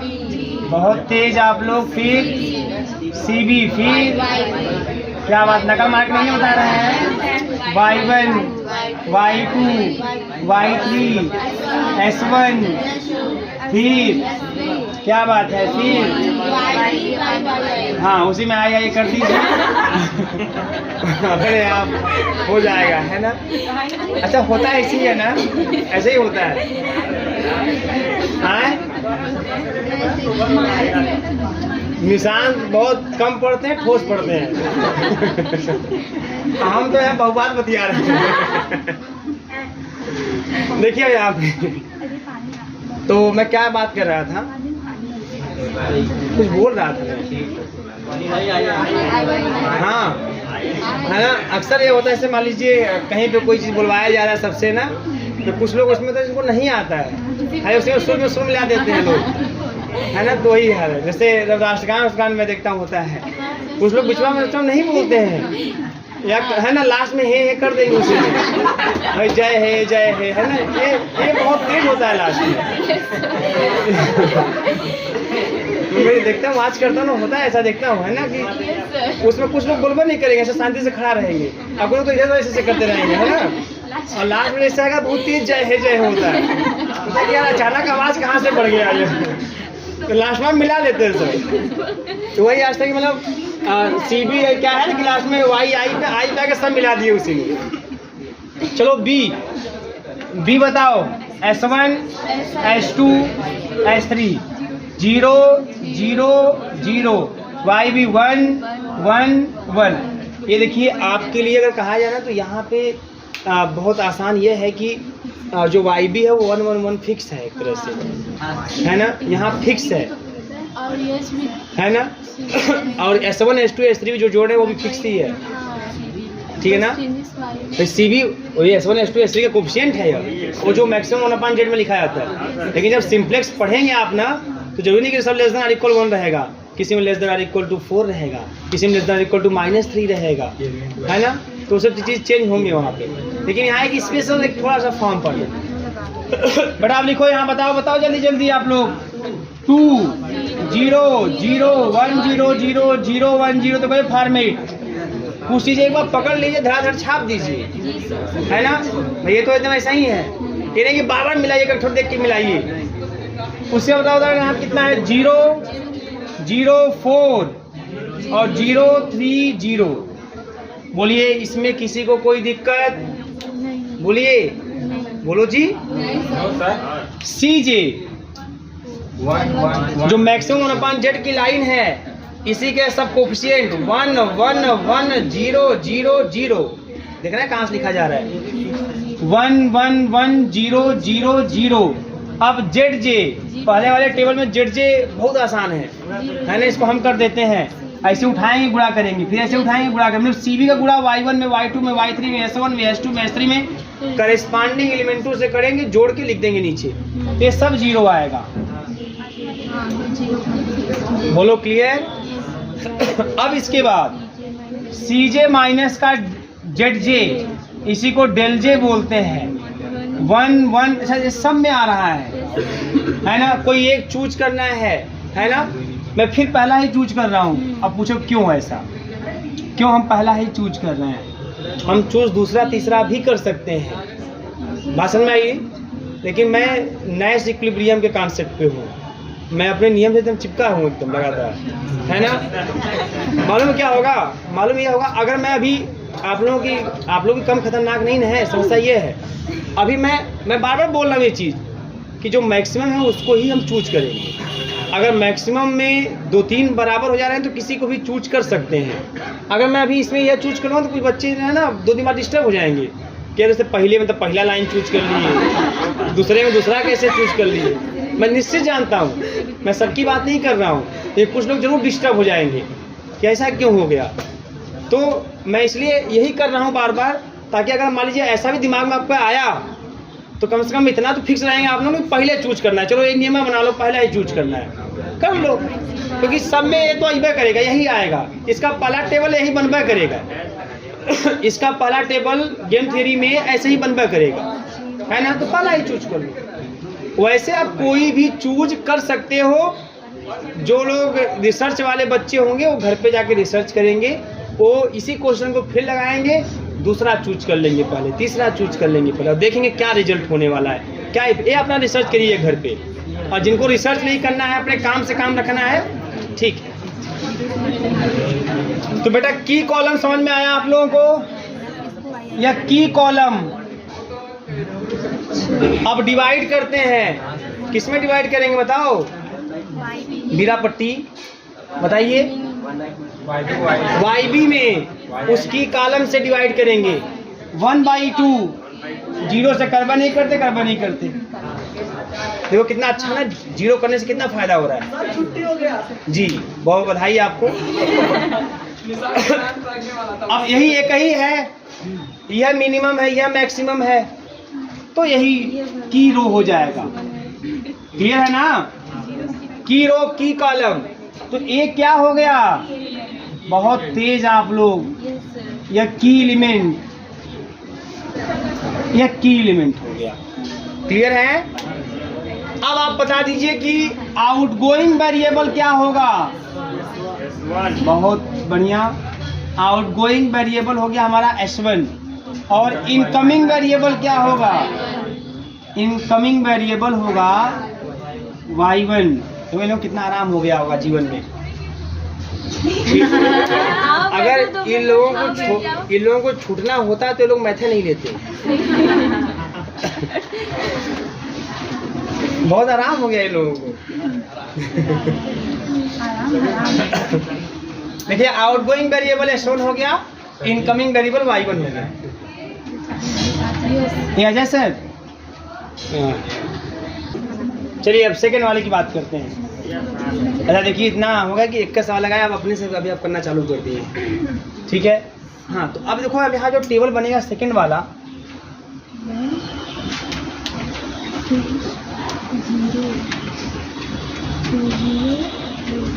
पहले में क्या रहेगा बी, फिर क्या रहेगा C B, Y B, Y1, Y2, Y3, S1, S2, S3 और मिनिमम YB अपान YI है ना। तो भाई S2 S3 तो रहेंगे, गया कौन गया S1, आया कौन Y1 कोफिशिएंट और 0 0। ठीक है बेटा, यही काम कर। अब देखो ध्यान से, अब Y1 के स्थान पे S1 वाला ही लाइन लिखेंगे, लेकिन अगर यहाँ 1 है तो ज्यों करते वैसे ही छाप देंगे। यहाँ पे 1 नहीं है तो 1 बना के लिखेंगे। तो यहाँ है क्या 2, तो 2 से डिवाइड करके लिख दीजिए।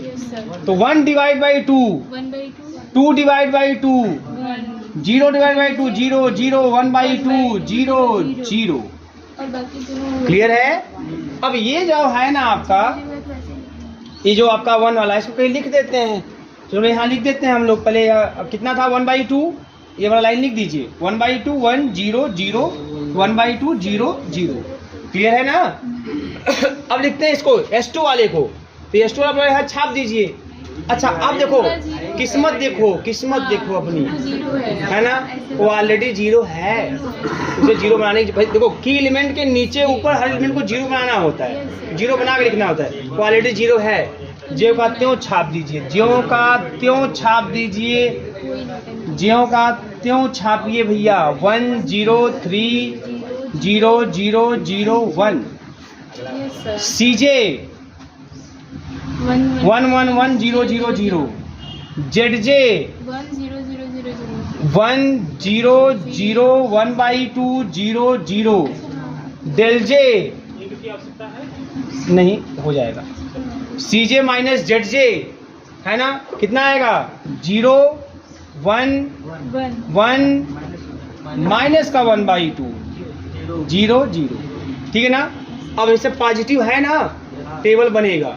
मैं इसी को ले लेता हूँ, ठीक है ना, कोई दिक्कत नहीं। दूसरा तीसरा कोई ले सकते हैं, दूसरा ले लेता हूँ। तो ये की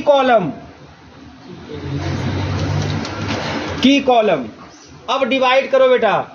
अब इसमें YB में इस Y2 से डिवाइड करोगे। 1/2 डिवाइड बाई 0 नहीं लिखेंगे, 1 डिवाइड बाई 0 नहीं लिखेंगे, 1 डिवाइड बाई 3 लिखेंगे। अब नहीं मानेंगे। यह की रो, तो की रो मिल गया। तो की एलिमेंट कौन, ये 3, यह की एलिमेंट छाप लीजिए। ठीक है, हम नेक्स्ट टेबल की तरफ बढ़ते हैं। अच्छा इसमें अब बताओ आउटगोइंग वेरिएबल कौन हो गया। हाँ, आउटगोइंग हो गया हमारा S3। क्या बात है, आप लोग आउटगोइंग इनकमिंग और इनकमिंग वेरिएबल जो है Y2 है। आगे बनाया है ना, क्या दिक्कत है, हो गया है। हाँ चलो फिर टेबल तैयार करते हैं। आप लोग पीछे जो है बात मत करिए, इधर ध्यान दीजिए।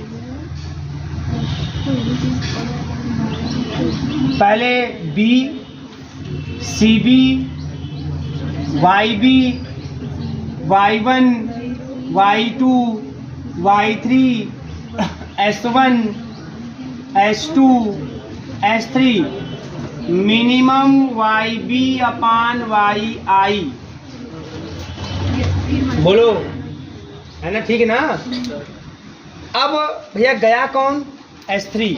Y1 अपने स्थान पे है, S2 भी अपने स्थान पे है वेरिएबल के रूप में। S3 गया उसके स्थान, अरे ये Y1 और S2 है, और Y2 उसके स्थान पे आ गया। अब बात करें उससे कोफिशिएंट की, तो Y1 का coefficient, Y2 coefficient, Y3 coefficient 1 1 है, S1 S2 S3 का 0 0 0 है। फिक्स हो गया इसमें, गेम थ्योरी में, ऐसा सिम्प्लेक्स में नहीं होगा। तो यह 1 0 1 अब बेटा ये अब जो S3 गया, जो Y2 आया, पहले इसी को लिखते हैं आप। हाँ, तो यहाँ 3 है तो 1 है ना, हमको 1 चाहिए, तो 3 से डिवाइड करके छाप दो।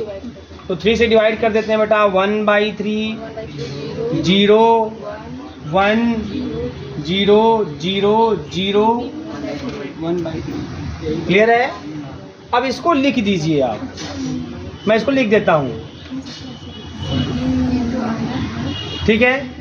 1/3 0 1 0 0 0 1/3, यही ना, यह वाला है हमारा, ठीक। अच्छा, इसके ऊपर सब 0 है ही, तो कुछ करना है ये नहीं है। तो 1/2 1 0 0 1/2 0 0, फिर 1 0 0 4 0 1 0, है ना। बड़ा सस्ता क्वेश्चन मिल गया भाई हम लोगों को, अभी फिलहाल में दिख रहा है। CJ 1 1 1 0 0 0, पसंद मारी ना। इसको 1 करना होता है, ऊपर सब 0 करना होता है, या इसको नीचे जो भी है सबको 0 करना होता है ना। तो ऑलरेडी 0 था इसलिए छाप दिया। नहीं होता तो पिछली तरह कैलकुलेशन करते। ZJ बेटा, ZJ 1 × 1 1 0 0, मतलब 1 आएगा, फिर यहाँ 1 आएगा, 0 आएगा, 1/2 आएगा, 0 आएगा, 1/3 आएगा। डेल जे मतलब CJ माइनस का ZJ 0 0 1 माइनस का 1/2 0 माइनस का 1/3, एक स्टेप और, है ना। कोई दिक्कत नहीं है, 3 स्टेप के बाद तो पढ़ नहीं सकता है, कंफर्म है। Y1 Y2 Y3, है ना। तो यह हो गया आपका की कॉलम, Y3 वाला की कॉलम, है ना। और डिवाइड करो बेटा YB को Y3 से, तो 1/2 डिवाइड बाई 0 नहीं करेंगे, 1/4 और नहीं, तो यह वाला रो हो गया की रो, की रो। तो यह हो गया की एलिमेंट। क्लियर है ना, बोलो की एलिमेंट। तो बताओ आउटगोइंग वेरिएबल क्या, आउटगोइंग वेरिएबल क्या, S2। इनकमिंग वेरिएबल क्या, वेरिएबल है आपका Y3। हो गया काम, है ना।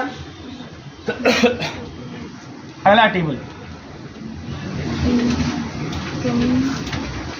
वो भी लगे हाथों में आते हैं। अगला टेबल भी ध्यान दे बेटा, यहाँ पे देखिए, यहाँ पे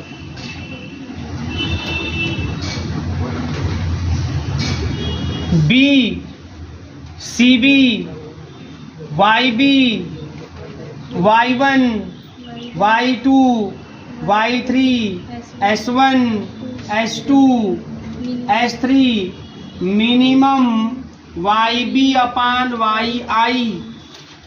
अब गया कौन, S2, आया कौन, Y3, तो Y1 Y3 Y2। क्लियर है बेटा। तो पहले किसको लिखेंगे, Y3 वाले को। तो S2 में यहाँ 4 है, तो 1 से 1 करना है, 4 से डिवाइड कर दीजिए, तो 1/, अच्छा ये देखो यहाँ पे ये 1 1 1 हो जाएगा। अब Y3 सामने लिखो 1/4 0/4 मतलब 0 0/5 मतलब 0 1 0 1/4 0।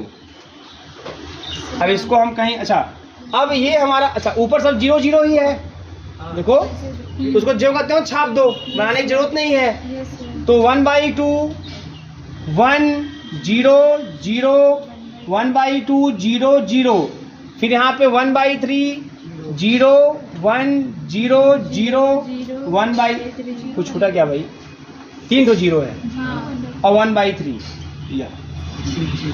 ठीक है। अब CJ 1 1 1 0 0 0। अब बेटा ZJ 1 से गुणा करेंगे और ये तो 0 0 हो जाएगा, 1 ही आएगा, ये भी 1 आएगा, ये भी 1 आएगा, यहाँ 1/2 आएगा, यहाँ 1/4 आएगा, यहाँ 1/3 आएगा। और जब डेल जे निकालोगे तो CJ माइनस का ZJ 0 0 0 -1/2 -1/4 -1/3। अब टेबल नहीं बनेगा क्योंकि सब डेल जे या तो 0 हो गया या तो क्या हो गया, निगेटिव हो गया। क्लियर है ना। अब ये हो गया। अब वैल्यू ऑफ द गेम क्या कुछ और लिखना है क्या? हाँ, वैल्यू ऑफ द गेम पहले 1/v निकाले, सही बात है। 1/v तो कैसे निकाले 1/v बेटा बताओ? हाँ, CB into YB 1 into 1/2 plus 1 into 1/4 plus 1 into 1/3, ठीक है ना? तो कितना आएगा बताओ? 1/2 प्लस 1/4 प्लस 1/3, तो 12 एलसीएम हो गया। 6 3 13/12, तो भी कितना हो जाएगा? 12/13। लेकिन ये वैल्यू ऑफ द गेम नहीं होगा। प्रश्न उठता है क्यों? देखो तुरंत क्यों आया। एक्चुअल में बेटा यह है कि आपने एक जोड़ा था, तो 12/13 माइनस का 1 कर देना होता है। जितना जोड़ते हैं उतना घटा देते हैं लास्ट में वैल्यू ऑफ द गेम। तो माइनस का 1/13 आएगा और यही आपका वैल्यू ऑफ द गेम हो जाएगा, आंसर। मेरी बात समझ में आई कि नहीं आई? ये चीज ध्यान देंगे आप लोग कि 1/v आएगा, या फिर आप v निकाल लेंगे और v जो आएगा तो चूंकि आप जोड़ दिए हैं उसी को घटा दीजिए। नहीं जोड़े होते तो वही v हमारा आंसर हो जाता। स्ट्रेटजी भी लिखेंगे, स्ट्रेटजी भी लिख दीजिए। स्ट्रेटजी क्या होगी? यस बी एस बी, कैसे बताए थे आप लोगों को? YB में वैल्यू ऑफ द गेम, तो 1/2 मल्टीप्लाइड बाई माइनस का 1/13 कामा 1/4 मल्टीप्लाइड बाई माइनस का 1/13 कामा 1/4 मल्टीप्लाइड बाई माइनस, अरे 1/3 है ना, 1/3 मल्टीप्लाइड माइनस 1/13 सॉल्व कर लीजिए। ये हो जाएगा आपका बी की स्ट्रेटजी। और ऐसे की स्ट्रेटजी यही जो वैल्यू है जेड की 1/2 1/4 1/3 मतलब वही है ना, वही है ना, 1/2 1/4 1/3 वही तो है। तो बस चेंज खाली क्या करेगा मालूम है? अच्छा एक चीज और ध्यान देना बेटा, यहाँ पे एक चीज और, ये y1 है ना, ये y3 है, यहाँ 1/4 रहेगा, यहाँ 1/3। क्लियर है कि नहीं बताओ? y1 1/2, ये y3 है ना, तो y3 के स्थान पे होगा ना, और y2 हमारा 1/3, तो 1/3 पहले हो जाएगा। और जब यस ए लिखेंगे ना, यस ए वाला, ऐसे ही वाला, तो इसमें 1/2 गुणे माइनस 1/13 और 1/4 माइनस का 1/13 और 1/3 माइनस का 1/13, ये हो गया। क्लियर है? ऐसे तो सेम प्रोसीजर, कोई दिक्कत नहीं है, आसानी से आप कर सकते हैं।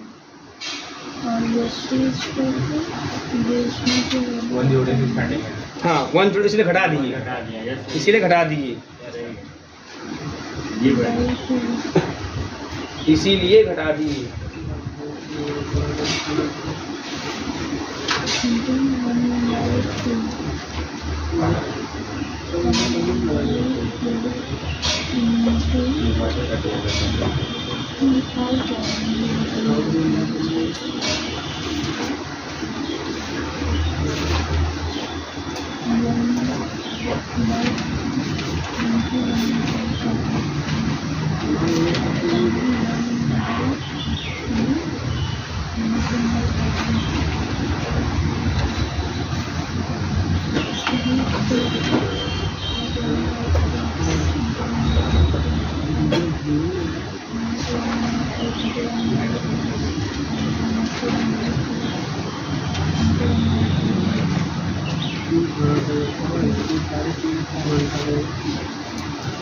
ठीक है ना?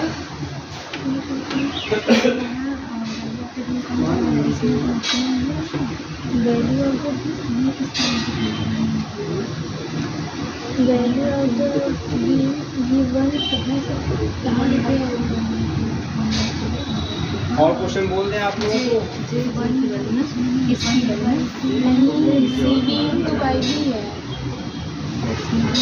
CB की वैल्यू इसमें देखो, CB सब 1 है ना, तो इसका पूरा इसमें होगा इसमें, स्क्रीन होगा इसमें, बच्चे ऐड करोगे जो वैल्यू आएगा तो वो 1 में डी का आएगा, फिर डी का निकालोगे फिर उसके बाद उसमें से 1 निकाल देंगे।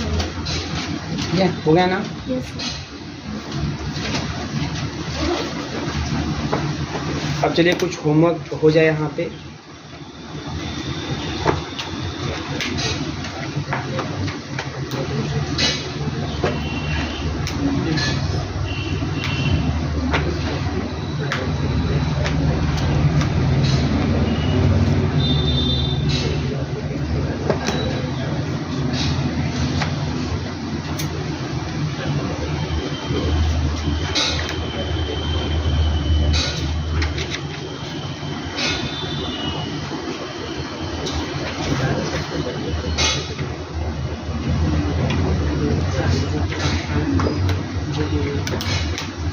बुक लेवल का था क्या? बोला मत सारा।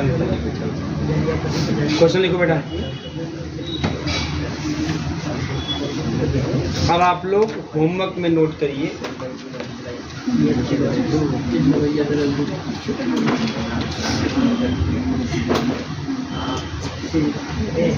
हो गया ना ऊपर? सब लिख लिए होंगे आप लोग।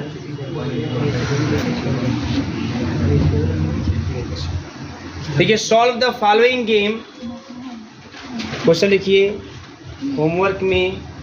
Solve the following game, solve the following game by linear programming technique, मतलब वही LPP, मतलब वही सिंप्लेक्स, ठीक है ना? बाई लीनियर प्रोग्रामिंग टेक्निक, ठीक है? LPP या सिंप्लेक्स मतलब सब एक ही है।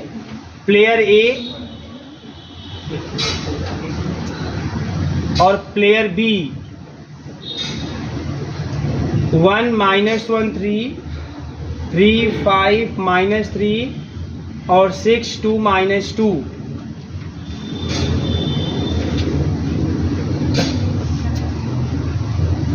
ठीक है बेटा,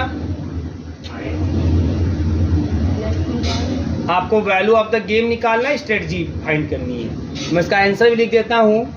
वैल्यू ऑफ द गेम भी की वैल्यू 1 हो जाएगी, और स्ट्रेटजी जो है, जैसे कि जो स्ट्रेटजी है 2/3 1/3 और 0, और SB की जो स्ट्रेटजी है ना, जैसे मतलब A1 A2 A3 या X1 X2 X3, SB की Y1 Y2 Y3 या B1 B2 B3, 0 1/2 1। एक रुक जा एक समस्या। हाँ ठीक, आप यहाँ किससे गुणा किए हैं? माई से गुणा 13 से, है ना? 12/13 से गुणा कीजिए। भी की वैल्यू से गुणा करते हैं।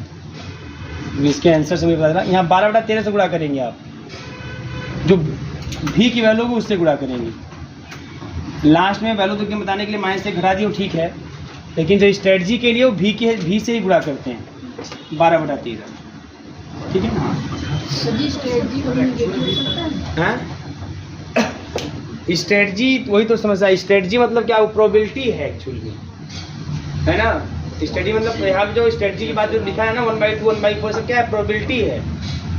इसलिए देखो वैल्यू जितना भी दिख रहा होगा ना सब लेस देन 1 है, ठीक है ना?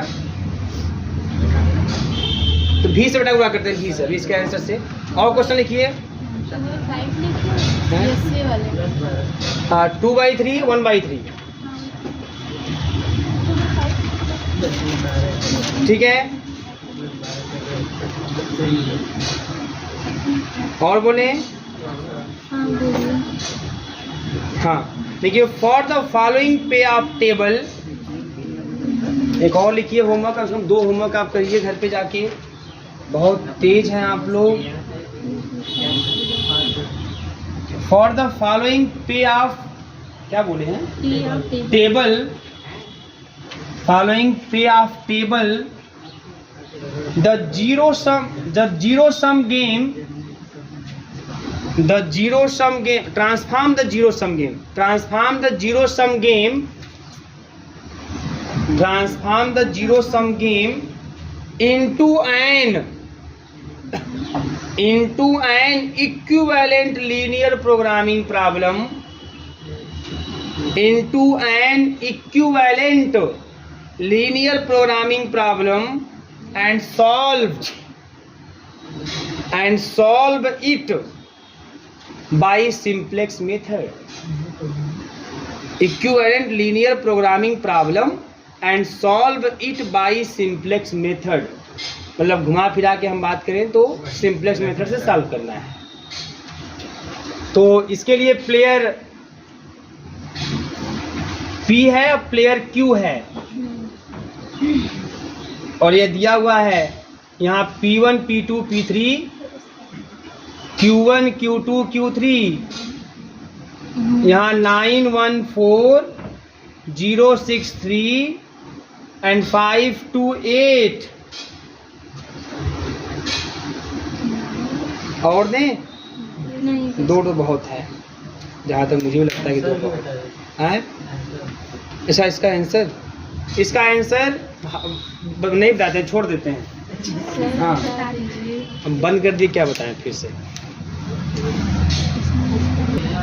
तो यह दोनों क्वेश्चन आप ए वाला और ये वाला आप होमवर्क में करके आइएगा। पहले का मैंने आंसर लिख दिया, दूसरे का आंसर मैंने नहीं लिखा है, और आप इसको सॉल्व कर लीजिएगा। ठीक है, अब हेडिंग करिए, आप हेडिंग करिए fundamental theorem of game theory. Fundamental theorem of game theory. Fundamental theorem of game theory. Fundamental theorem of game theory. ठीक है, तो इसका स्टेटमेंट लिख लीजिए। पहले क्या स्टेटमेंट है, लिखिए इफ मिक्स्ड स्ट्रेटजीज। रुकिए तो है सर कब से। देखिए if mixed strategies,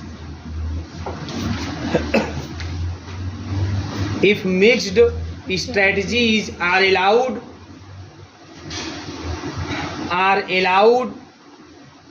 there always exists a value of the game. There always exists a value of the game.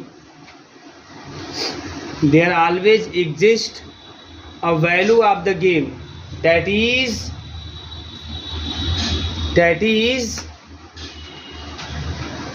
new bar upper bar, new lower bar is equal to new.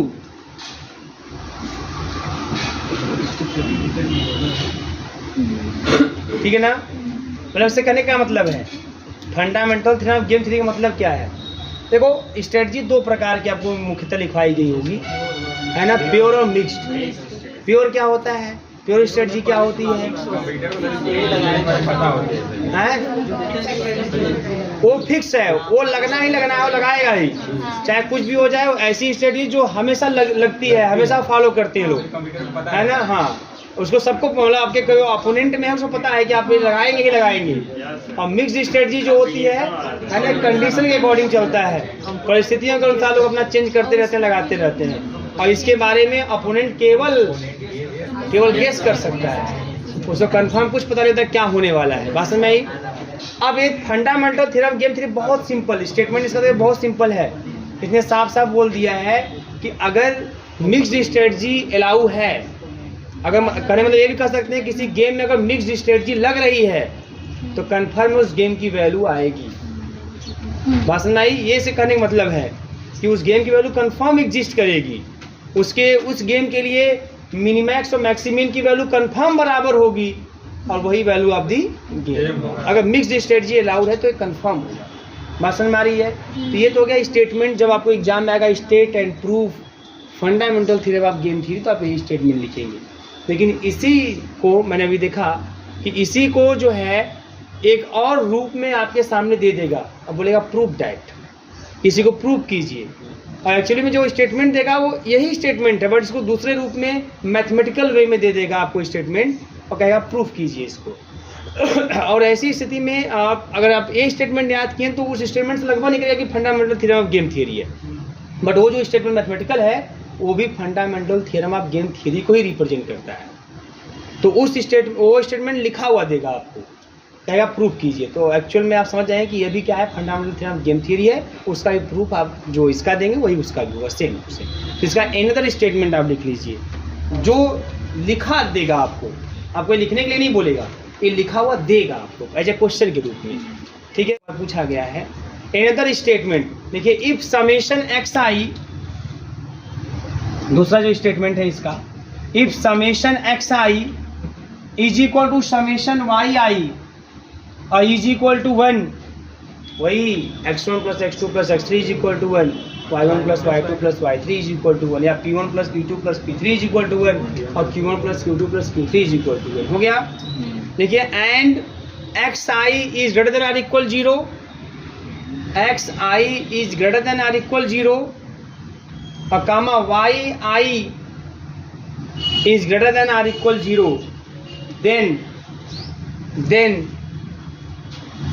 max I mean j और via new ij xi yj is equal mean I max j v या new ij और x आई Y जे है ना, actually में new है, भी भी आप लिख देते हैं कि ये लिखा गया है तो भी या न्यू कोई दिक्कत नहीं है।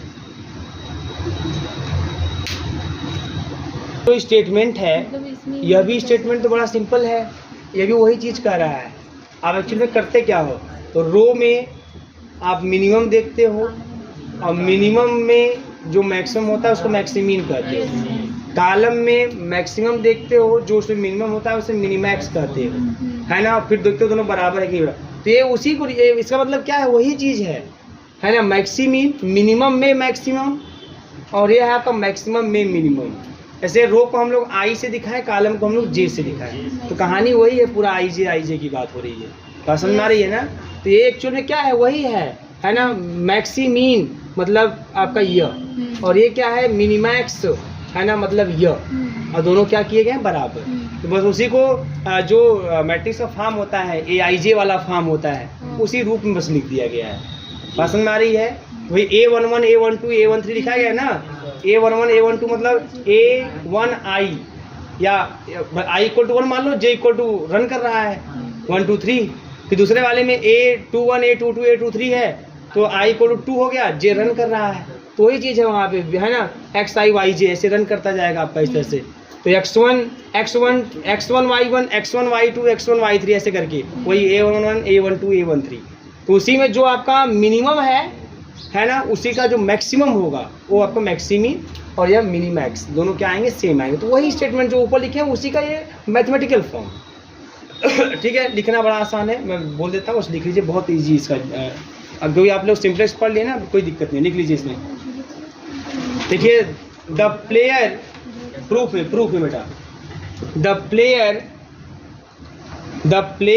एज मतलब A apostrophe S, the player A's equivalent LPP problem is, the player A's A apostrophe S, the player A's equivalent LPP problem is, LPP problem is minimum, ठीक है, minimum x is equal to x1 plus x2 plus x3 plus dot dot plus xn and the constants is and the constants is, है ना, constants. तो constants क्या हो जाएगा आपका, इस तरह से लिख देंगे हम लोग यहाँ पे A11 x1 plus A12 x2 plus dot dot plus A1 m xm ऐसे, और लेस देन आर इक्वल 1। इसी प्रकार से A21 x1 A22 x2 plus dot plus A2m xm less than or equal 1, ऐसे कंटिन्यू करेंगे। और लास्ट में AN1 x1 plus AN2 x2 plus dot dot plus एनियम एक्सियम सब में less than equal 1। A player A के करेस्पॉन्डिंग, अच्छा एक चीज़ एक छूट गई भाई, ग्रेटर देन इक्वल कर लीजिए ना, आपको लिखे हैं पिछली बार में प्लेयर ए वाले के लिए क्या लिखते हैं, ग्रेटर देन ना, वो तो बी वाले के लिए आपने लेस देन लिखते हैं ना, तो यहाँ ग्रेटर देन रहेगा आपका इनइक्वलिटी। इसे तो बोला जो पढ़ चुके हैं बस वही चीज़ें हैं। अब ये कहाँ से आया, जब भी आपको कोई मैट्रिक्स दिया जाएगा तो प्लेयर ए के लिए सिंगल एलपीपी लिख रहे थे आप लोग, प्लेयर ए के लिए ग्रेटर देन इक्वल टू, अब प्लेयर बी के लिए क्या करेंगे इस तरह लेस देन इक्वल टू, है ना, वही चीज़ है, लिख लीजिए इसको।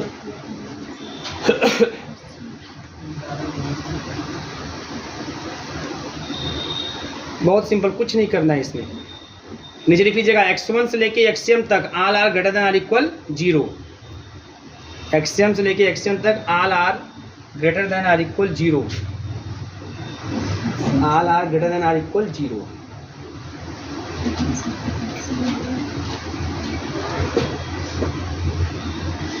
वही है, बस इसको आप जो भी आप वहाँ 3x3 था, इसमें 3x3 नहीं है ना।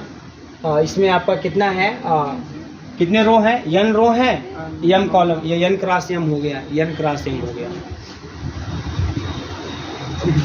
लिख लिए भैया, देखिए now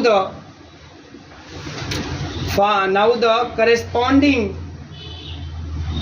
dual LPP for the player B is given by, now the corresponding dual LPP for the player B is given by, for the player B is given by है ना। तो क्या लिख देंगे उसके लिए बताओ यहाँ पे, तब आप लिख देंगे इस तरीके से। अब देखो डुअल है, बी के लिए है, तो देखो 3x3 तो कोई दिक्कत नहीं होती है।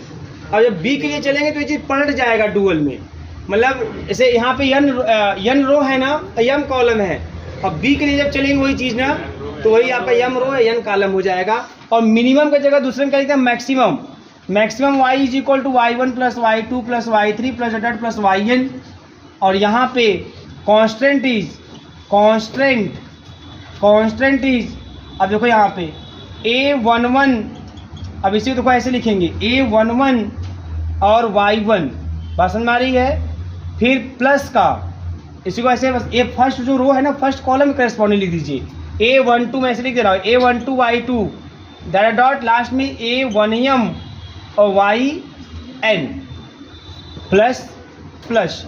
फिर सेकेंड रो को सेकेंड कॉलम में a21 y1 a22 y2 और a2n yn और plus plus plus dot dot dot, last वाले रो को लास्ट वाले कॉलम में an1 y1 plus an2 y2 और प्लस लास्ट में anm है ना, और yn, ठीक है, yn कर देंगे इसको।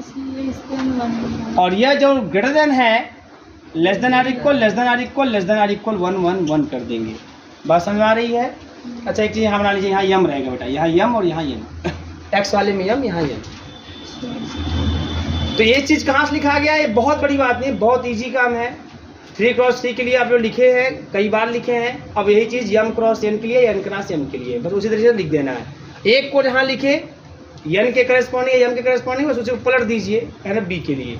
ये इसका डुअल कहलाता है, ये डुअल, ठीक है। ये दोनों इस तरीके से आपको मिल जाएंगे, प्लेयर ए के लिए, प्लेयर बी के लिए। अच्छा एक बात और ध्यान रखेंगे, ये तो मैंने, हाँ वहाँ पर कौन सा रहेगा ना, जो ये दूसरा पहले ये कांस्टेंट के नीचे, यहाँ कांस्टेंट इस वाले में जो पहला है यहाँ पे, हाँ ये लास्ट में रही है, y1 हो गया, y2 होगा, फिर उसका डॉट डॉट जाएगा yn। अच्छा मैंने फर्स्ट रो को मैंने फर्स्ट कॉलम कर दिया, तो y1 से लेकर दिक्कत आ गई इसमें। सर वहाँ एक्सियम लिखे तो इधर भी तो yn रहेगा इसमें लास्ट में, जो लेस देन इक्वल टू 1 किए हैं। रुक जाओ, यम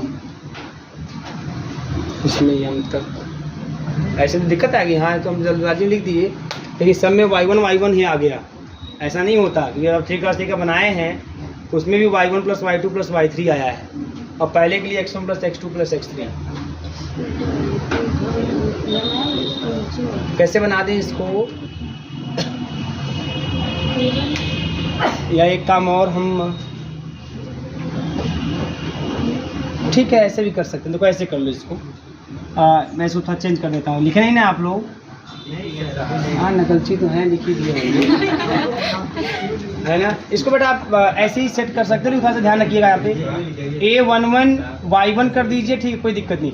A12 y2 ऐसे भी लिख सकते हैं, और A1 और A आपका यम है ना, तो इसको यन कर दीजिए, और यह y यम है तो y यन कर दीजिए, है ना। ऐसे भी सेट कर सकते हैं, ठीक सही कर रहे हो।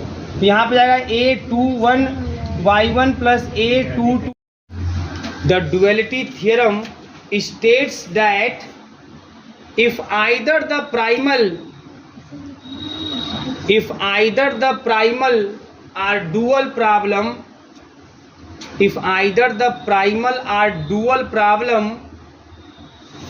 has a finite optimum solution, primal or dual problem has a finite optimal solution, then other problem also